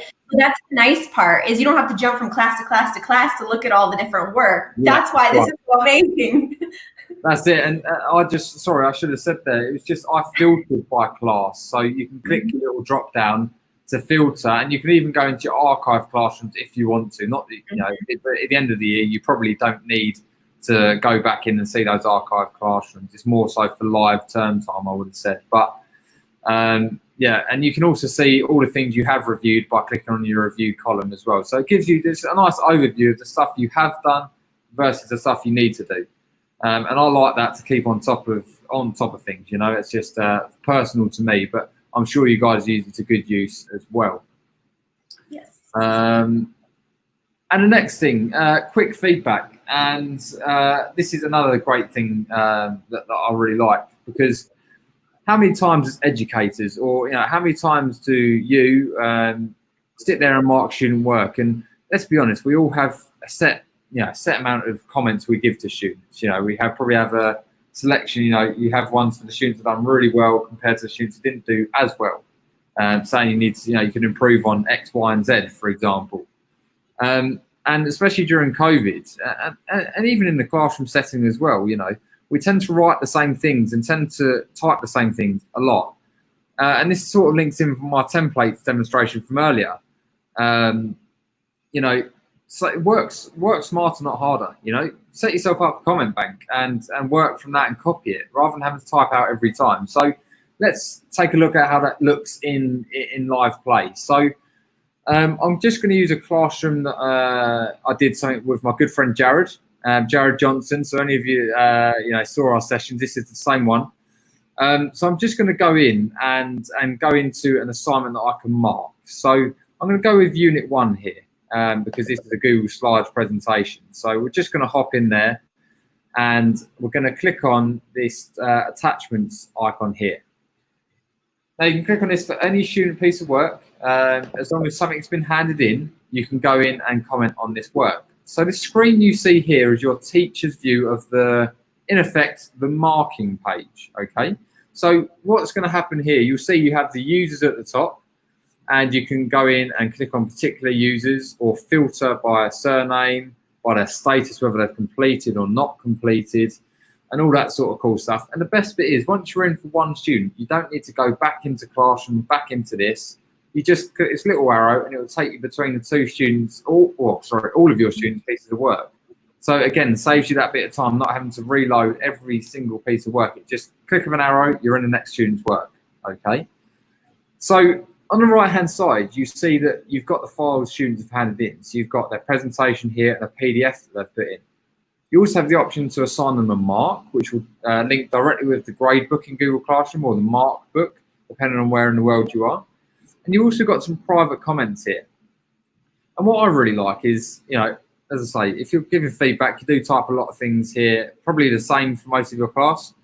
I personally, it hurts my fingers having to type the same thing over and over and over. I use my computer enough without having to write the same thing 30 times. So what I do is I click on this little speech mark bubble underneath to get a comment bank. And I can actually add some comments to my bank. So here it just says add comment, add multiple comments by starting a new line. So I'm just going to type in here and say, well done. This is great without an E. You can improve on, and just put ... Just for the purpose of this, you can pre-fill this as much as you want, as much detail as you want, and just click add here. And what that will do is that will assign into my comment bank over here. Okay, so I've already got one that I've set up here already. So well done. This is some really amazing work. I especially like whatever. Ben, I had no idea. I literally didn't know that the comment bank was there. I just learned that. Really? I had no idea you could do that. Oh, see, look, this goes to show we're all still learning. We're lifelong learners, Yes. guys. We learn from each other. So this is good. I'm sure I'll learn something from you later on. But I've learned so much today from the other presenters as well. It's amazing. It really is. But once you've got these comments in here, and you can have as many as you want, guys. As you go through and adding more comments over the time, you'll just get a nice stockpile of them. You can actually search for those using your magnifying glass as well. But the easy way to copy is you can go to your meatball menu, copy to clipboard, or if you want to use a keyboard shortcut and just highlight Control and C on a Windows or Chrome, or Command C on a Mac. Go back to your grading tab here and just paste it directly in there and change the bit that you need to change. Add your student name to make it more personal, etc. Click post, and in a matter of seconds, just by having that comment there, copying it, post it straight in, you would have marked a class of 30 pieces of work in no time. It's amazing. It's been a lifesaver for me, definitely during COVID. Having best part of 300-400 students to mark work for. My fingers would have really hurt having to type every single one. So that's one of my favourite things. So last thing before I hand over to Amber, Google Meet link. now Google Meet is the best platform I think I use. We host all of our things on Google Meet, and so I'm so excited to be sharing this with you guys. And this is a fairly new feature to Classroom as well. It was only released maybe 2 months ago now, two and a half, maybe 3 months ago. And in effect, it allows you to have a unique Google Meet link within your classroom for your students to join. So it's sort of like an added layer of security, as you were. Okay, so again, you'll get these slides to read through, but I'm going to show you live. So what we're going to do is get out the grading page and go to another classroom. So what we're going to do here is we've got you can see on the screen here, I currently have a Meet link enabled on the top banner. So if you haven't already selected this is a teacher's view, so you'll see this as a teacher. If you haven't enabled this, it will say generate new Meet link. And I also have an icon here. It's got an eye with a cross through it. It means it's not visible to students currently. Okay. But the easy way to go and change this is go to your settings cog and scroll down slightly to where you see Meet. And if you've created a link before, it will show you the link here. And if you haven't, it will say generate new Meet link. And you have this toggle switch. You can literally just simply click and it will turn on. Okay. And you can click save on that at the top. And then the link then becomes active. You then have a little camera or the Meet icon there. And it actually acts as a hyperlink as well. So that, as you hover over it, underlines. And I click on that. It will open up directly into the unique Google Meet link. I'm going to turn my camera off. You don't want to see me twice. You can see it loads directly into that Google Meet session, and your students have the same access. They can do that from a student point of view. Hover over, click on that link, and join straight in. Now, I'm going to mention here, just to make you guys aware, depends on how your domain or your school account is set up, students may be able to join without a teacher there.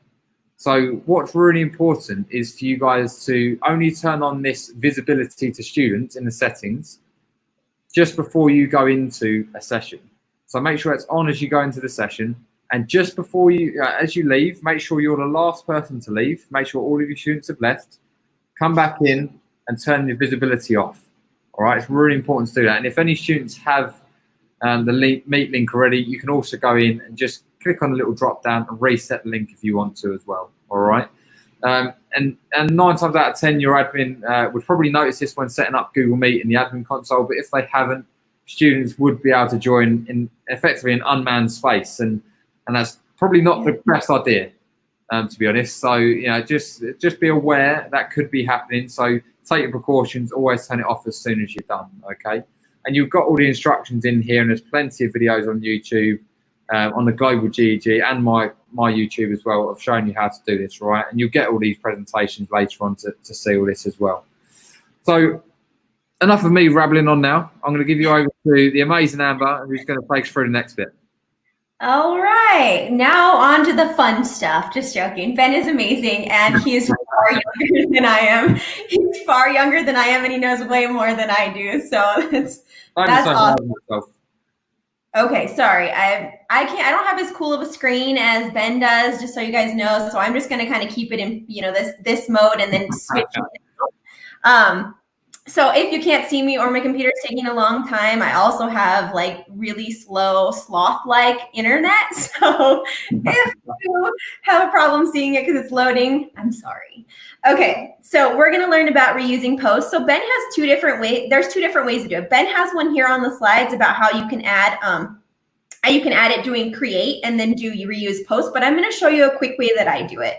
So if you go into your classroom here, then right here next to the post, if you click on it, it says reuse post. And then you can go to any class that you have, and you can pull any assignment from any class that you've made already. So that's how I like to do it, because it's super simple to just pull it right here from the reuse post button. But you can, again, go into your classwork, click on create, and then click on reuse post again, and it'll do the same thing. I just like to go through the stream because it's right there, and you can just literally click on this and it'll take you to whatever class you've made a post in, and then I put it into another class again. So I do like Flipgrid Fridays all the time, and so instead of posting that multiple times in different classrooms, I just click the reuse post, and then I just take the Flipgrid Friday post from one of my classes and then reuse it. So That's a simple way to reuse posts. Please make sure you're not spending all that time, just like I learned today about the comment bank. Don't rewrite it. I never knew that icon was there before. I've never even seen it. So straight away, again, learning something new. There we go. See, I learned from you. You learned from me. I was hoping that something you would learn from me today was not going to be something you already knew. So that's good. So yes, reusing posts is a very simple way. I chose these cursors because I was like, oh, they're bigger and better. But this one's it's a screwdriver. I feel like it looks like a dry erase marker. It looks more like the Doctor Who sonic screwdriver a bit, doesn't it? I guess that's what it is a screwdriver. But just so you guys know, I thought it looked like a marker. So we're just going to go with it. All right, moving on. So emojis on topic. So here's another thing that Ben does it a different way than I do, but I'm going to show you what I do. You can install the emoji keyboard or the Joy Pixels on your Chrome browser. That's definitely something you can do. I'm not really sure if every computer has this capability of what I'm going to show you just now, but every computer I've used does. So I'm going to show you how to put emojis on a topic. Now, the really great part about this is when you put emojis in your topics there, it's great for little kids. Like little kids might not be able to go through the classroom and read what you put, but you can say, find the heart emoji. They're going to know what that looks like. And that's going to be super helpful when you work with little learners because they can identify symbols rather than words. So just keep that in mind. All right, so if you're going to go here and you want to click on your post and you want to put, actually, let's go to making a post in the classwork. Go to create, go to assignment. Now, what I do, I literally just right click. And when I right click, it says emoji. And I just click on the emojis in my keyboard and I just put it right in here.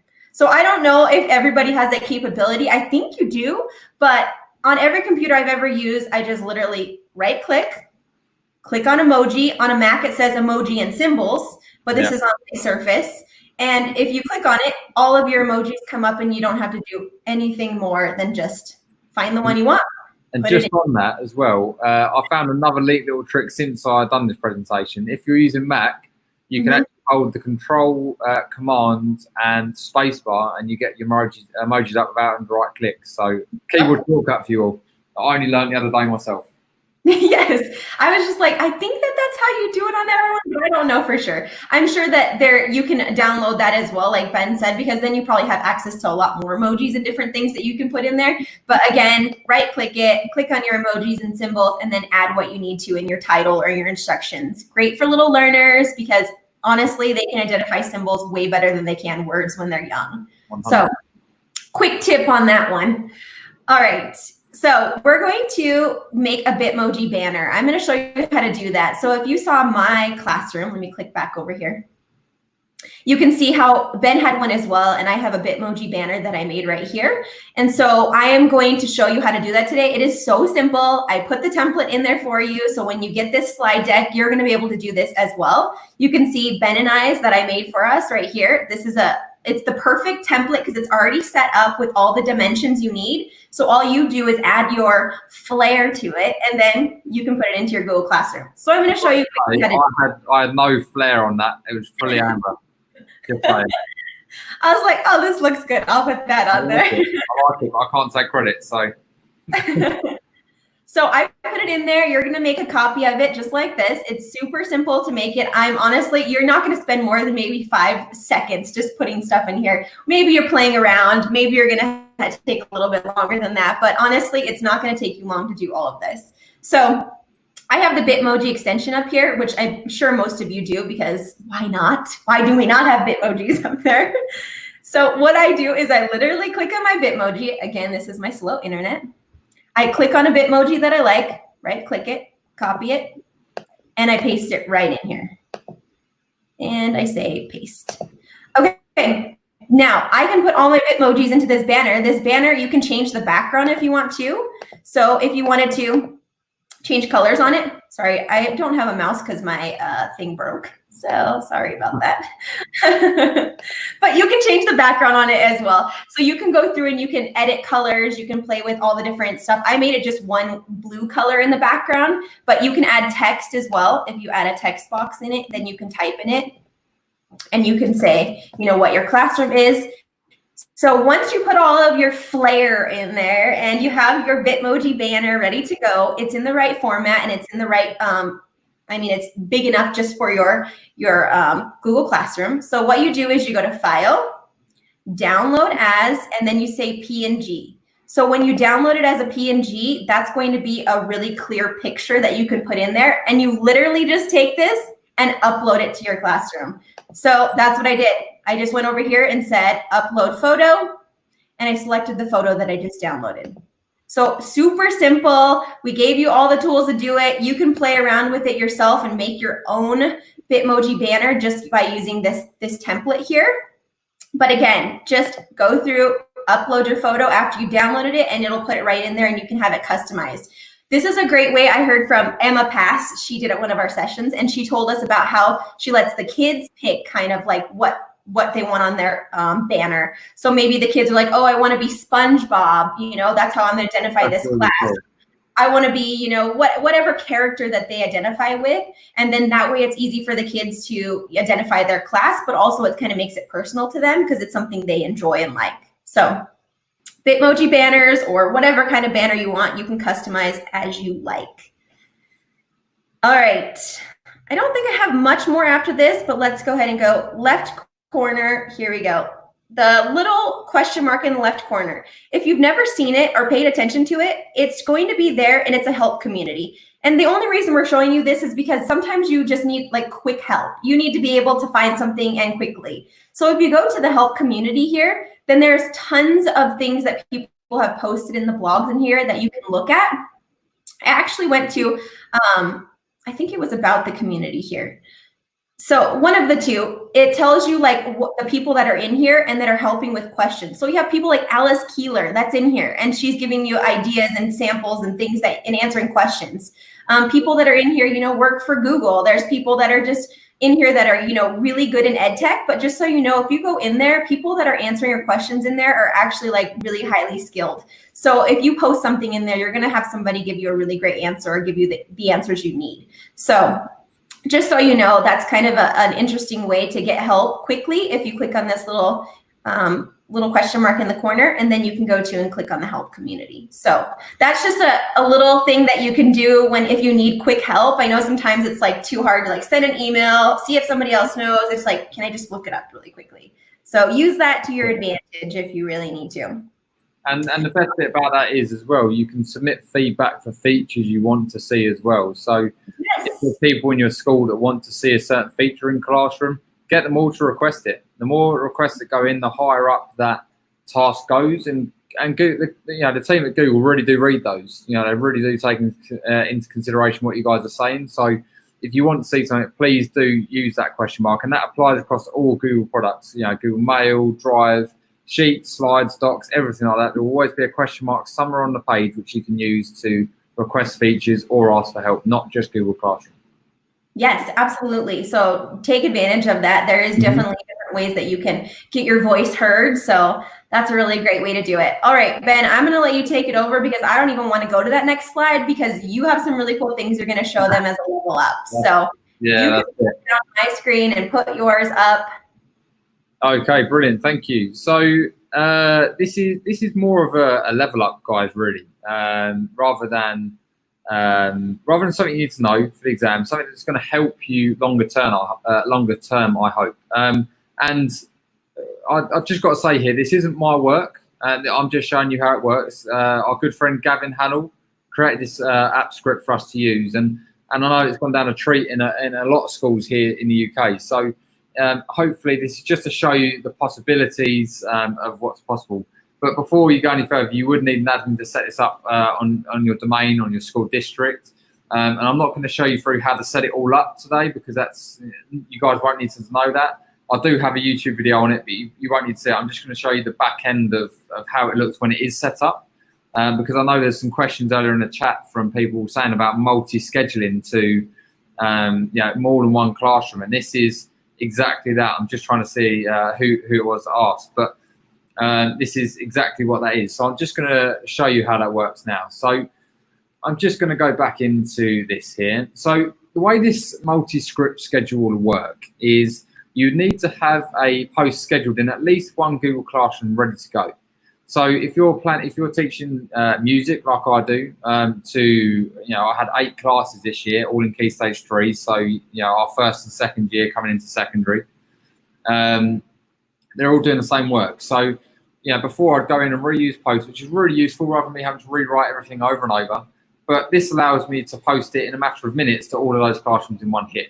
So all you need to do is make sure you have at least one topic in there, or as many as you need. It will schedule more than one at a time. You can have, for example, 2, 3, 4 assignments all scheduled to go out for Monday morning in today's work in this classroom here, as an example. Okay. And you get given this link by your IT admin once I've set it up, and it's really, really simple to do.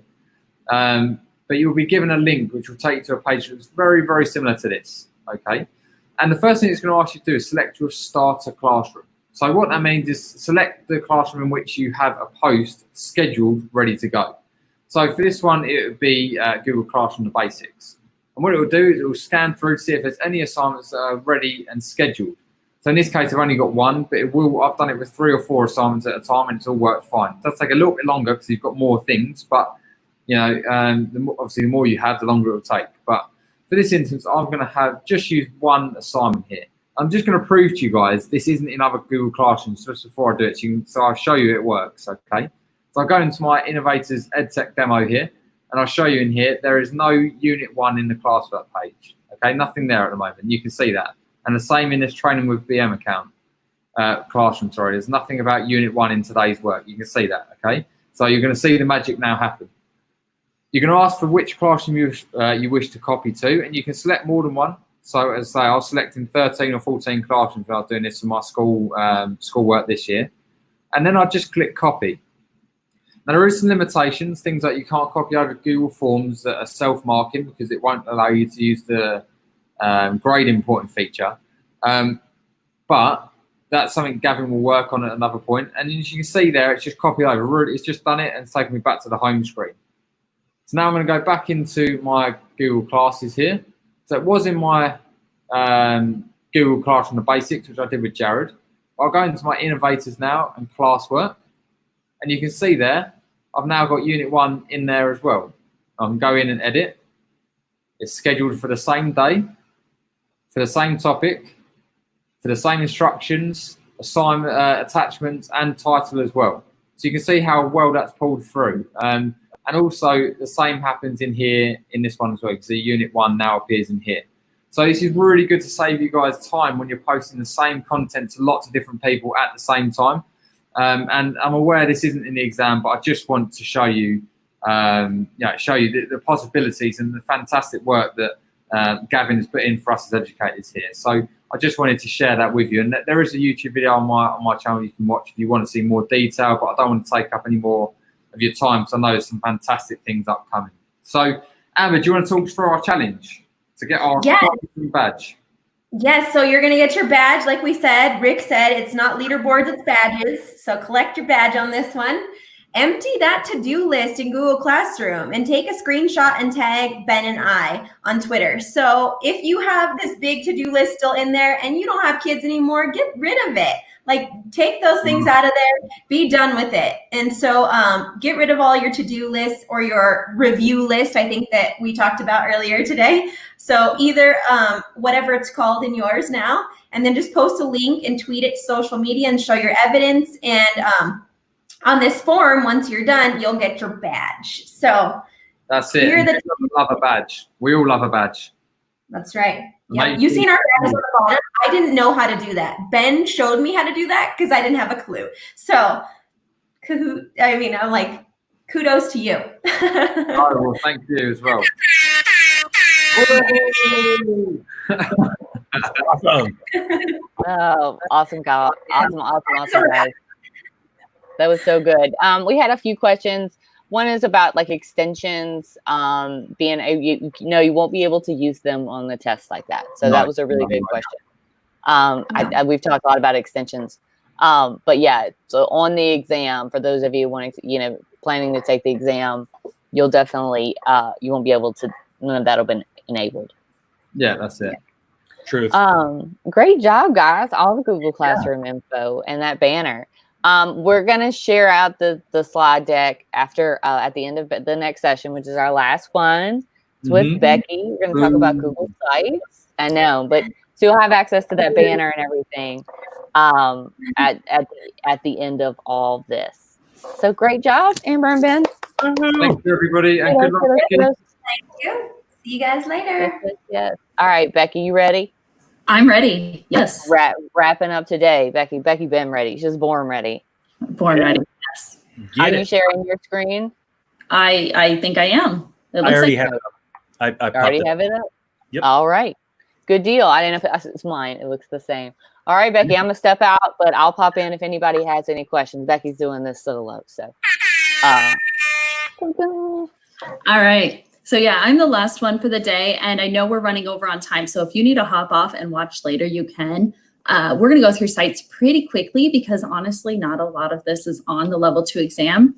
But quick background, my name is Becky Calling. I'm an instructional coach in Southern California. So shout out to everybody who was up before 6 a.m. in Southern California for boot camp, and you're still hanging with us. I'm excited to be here. I am an instructional coach, and today I'm going to be diving into sites with all of you. We're going to focus on creating a professional site, a curated site for either other teachers or for your students, and then creating a student portfolio site. And with all of this, we're really going to be looking on content management. If you're looking at how to get started with sites, go back to level 1 bootcamp. I'm not going to dive into that today. I'm going to look more at that content management piece and making your life easy. So let's see if my mouse wants to work. There we go. So when it comes to creating a professional site, I strongly recommend looking at other sites that are already done. You don't need to start from scratch with trying to figure out what should I put in here, all of that. And I have actually created a wakelet. I reached out on Twitter to other educators and said, hey, could you share your professional sites with me? And many of them did. So if I could get, I'm going to cue someone in the back end, would you share the link to my wakelet in here? And it's also in the slide, so you'll have access later. But in here, if you scroll down, you'll see many other sites created by educators. Copy the layout, find the ones you like, find what you don't like, find all those different components and copy it with your own content and get started that way. It'll make your life a lot easier. So I put mine in here too. You can check it out. I'm going to open this up just because we're going to be in and out of this site later.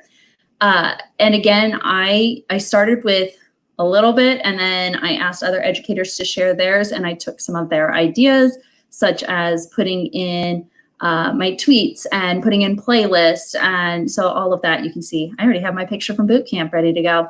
And that's going to lead into our next little bit. Once you've got your site up and running, the last thing you want to do is have to go and take a picture of every tweet or embed every individual tweet. I want it so that if I'm tweeting, it's auto updating on my site. I don't want to have to go back and forth. So you can actually embed Twitter into sites. And again, you don't have to know how to embed Twitter into sites for level 2. A lot of this you don't need to know for level 2, but if you're going to make a site, make it easy on the back end for you. So the second link, and whoever's in the back end helping me out, if you would post that, is going to take you to the embed timeline to your website. And I'm going to walk you through how to do this quick. So once you get this link, you can come in here and you can actually, you could type in a hashtag, any of that. For me, I want it to link to my actual Twitter. And I have a few options. So I can embed the timeline, which if I go to my site here, you can see the timeline. So I can scroll down and you can see everything I've tweeted. Or you can embed a Twitter button. Since I already have the timeline in mind, I'm going to embed a button this time. You can embed a follow button, and I think I might have that in here. I might not. Yeah, down here at the very, very bottom, I have a follow button. I put it on here a lot. You can also embed a mention button, so they could mention you. They can be, if you've got a blog, they can read your blog and then mention that. or a topic, a hashtag button. So for Abid's It Just Works, he could on his site have a hashtag It Just Works and embed this button. They could click on it and it would auto embed to Twitter. So we're gonna do a mention one today. And I clicked that kind of fast, but I did the mention one. And all I need to do is copy this code. It's gonna give me the code ready to go. Now, a little heads up, sometimes sites for me on Chrome goes a little wonky. So I'm actually gonna open it on Edge. Only when I'm embedding things, it goes funny. And if that happens for you, just open it in another web browser, whether that's Firefox or Edge, and embedding might work a little easier. So this is the back end. I embedded that mention button. So I could have it be that in my Tech Tools page, I'm sorry, no, I want conferences. We'll come in conferences. I could have somebody watch one of my sessions and then I might want them to mention me if they're going to be playing in here. It looks like this might not be updated, but that's okay. So all I need to do is double click anywhere on my screen and hit this embed button. Come to embed code and paste it in here. Hit the next button and I'll see that tweet to Tech with Becky. Insert it and there's my button. Now I can play with this, make this smaller. I don't need it to be so big, but that way someone could actually tweet out my content directly into my site. Where that's gonna save you time, again, is just so you're not constantly going back into your site and having to update and say, oh, you know, don't forget to follow me on Twitter, click here, you're not having to link it, it's there ready to go. All right, let's see where my slides are. Sorry, I've got quite a bit opened up. I think that's it. Yeah, that looks right, cool. Nope, I'm showing you the wrong thing. There we go. Hopefully you can see it now. So that's embedding Twitter into sites and embedding your timeline. It makes, again, life just a little easier.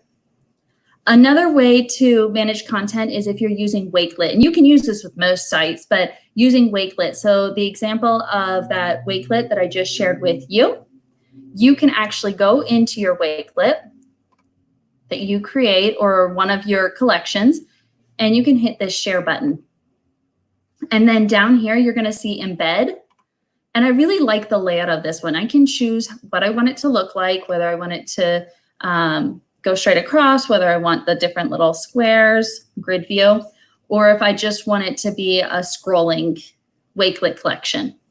And I can play with all of these features. I can turn on and off a border. If my website is dark mode, I can actually change the theme of this to be dark mode. So I have all of those features.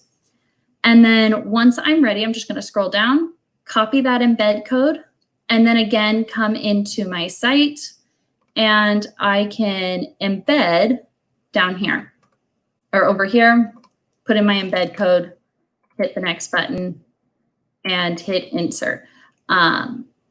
So just one way to curate. Now I can update my Wakelet and I don't have to constantly come into my site and also update my site. I'm only updating in one area.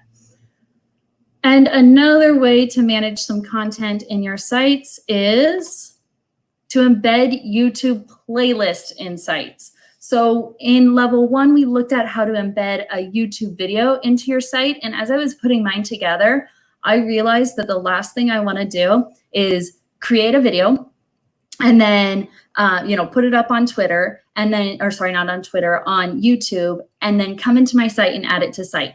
And then the next week, create a new video, put it on YouTube, and then put it on my site. I want to just embed my one playlist into site. So to do that, I save my videos into different playlists, and I can come in here to my playlist. So I'm in YouTube. We'll dive into YouTube more on Monday, but I'm in YouTube. I can select my playlist. So let's say I want to do the GEG sessions that I've helped out with.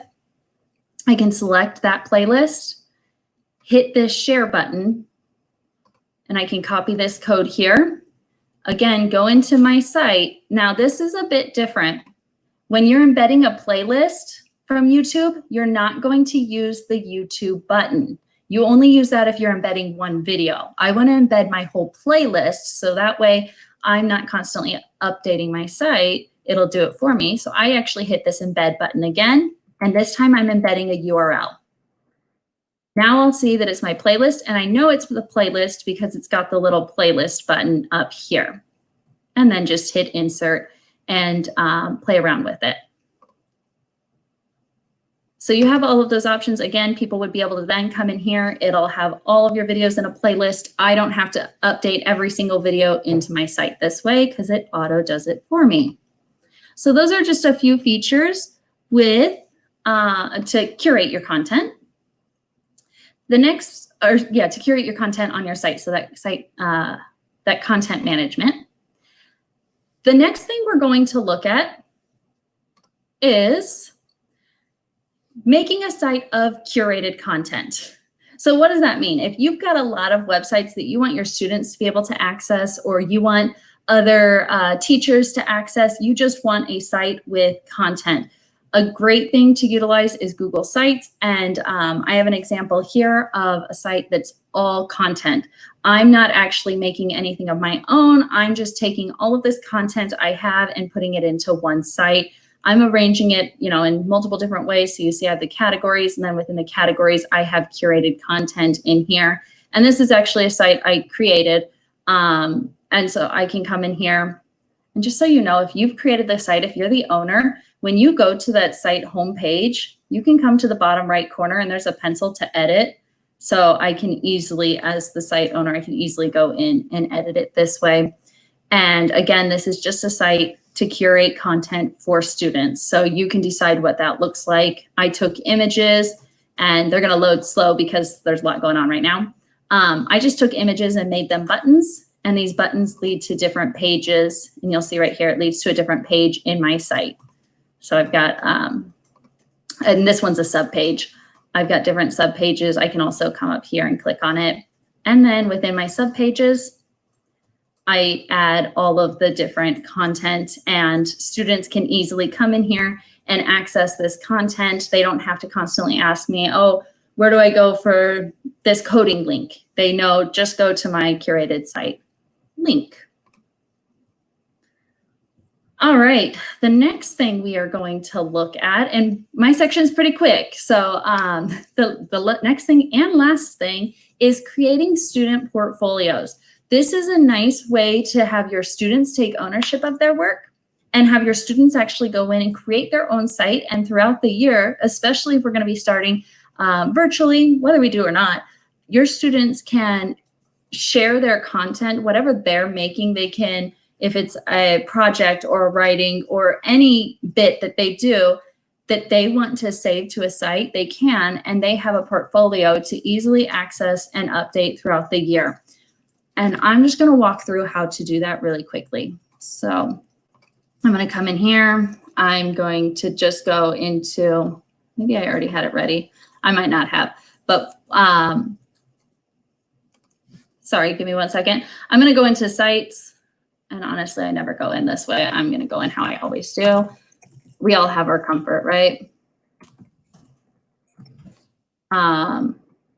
Sites is the only one. I don't really like to use the waffle or app launcher. So with this one, I'm going to start by creating a new one. And I would just walk my students how to do this. Keep it really simple for them. And throughout the year, they're going to be able to quickly add to it and make it their own. For my site, I'm going to have my students title it with their first and last name. And that's it. I want it to be easy for me to see and them to see. The site title, they would give it their first name. I would then show them how to change the theme. In this case, I think the theme I wanted was not that one because I don't like that one. Yep, this one, this vision one. And then I'm going to change my image. And I'm going to use an image that's in here. So I'm going to select an image. I'm going to use this fun pink one because I'm all about the pink. And because I'm using the pink back here, oh, I don't like that adjust. I want that gray gone. I'm going to use pink up top. And then I'm just going to have my students on this first front page insert a picture of themselves. Because I don't have a picture ready to go, I'm going to start by doing a quick Google search for a stick figure. But I would want my students to actually put in a picture of themselves. Insert that. Next to it, add some text. Let's make a header and do an about me. And let's change that to a title, not a header. And then add a bit more text. And here's where they can actually write about themselves. They can write about their hobbies, characteristics. If you do Steph Rothstein's personality colors thing with your students, they could put their color in here, all of that. So have them write a bit about themselves throughout the year. They can always come back to this.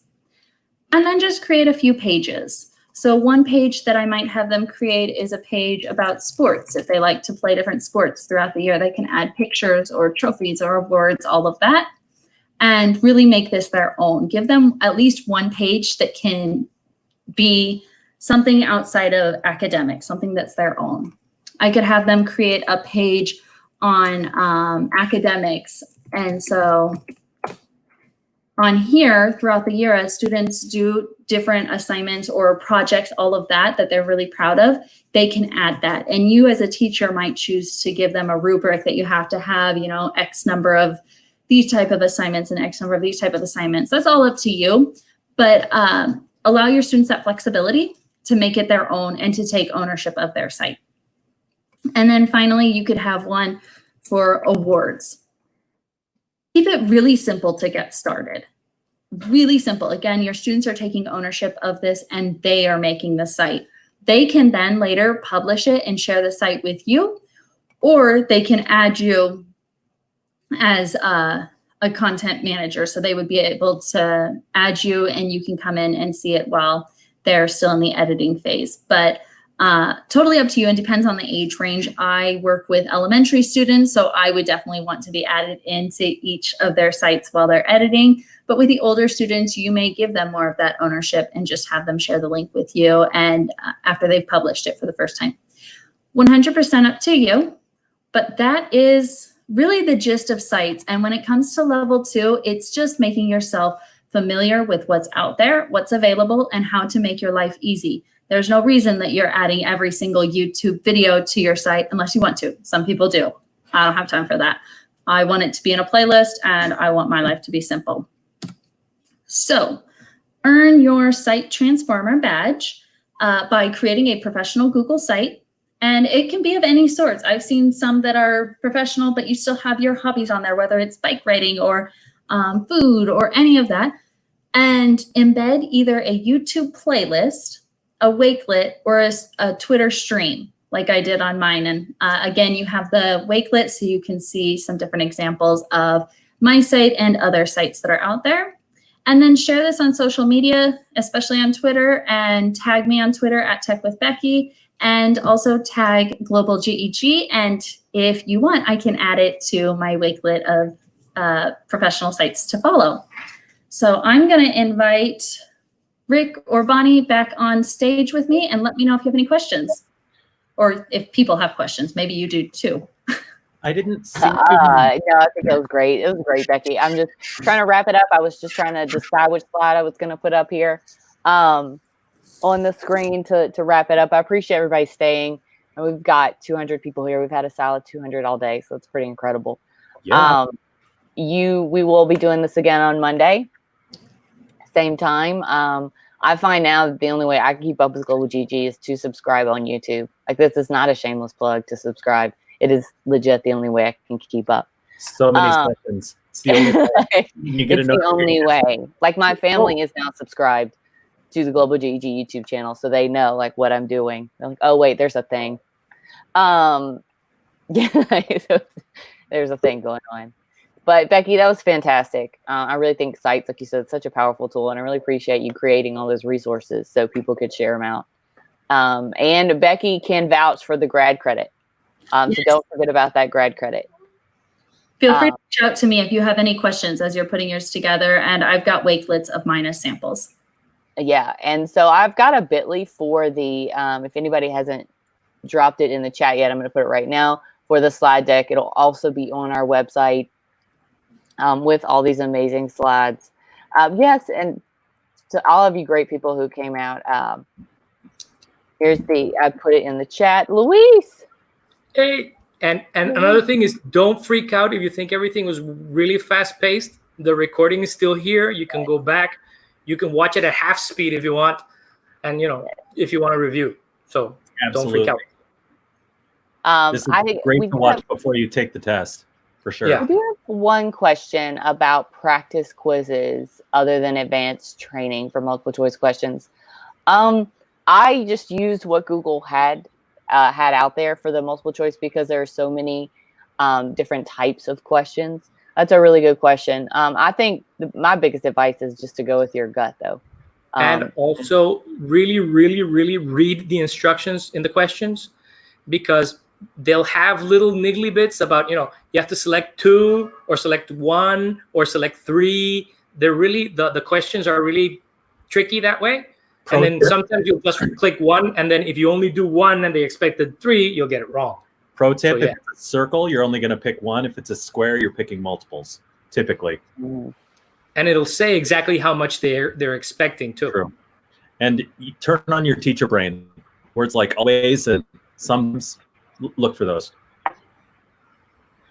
Cool. So many nice people in the chat. Yeah, so glad everybody came. Please, please, please come back Monday. If you can't make it or you have to rewatch it, let us, that's cool too. Reach out to all of us on Twitter. Make sure you share that information and get those badges. I do think that's a fun addition to our bootcamp series. All right. Stacy, do we have a good outro video with the feedback?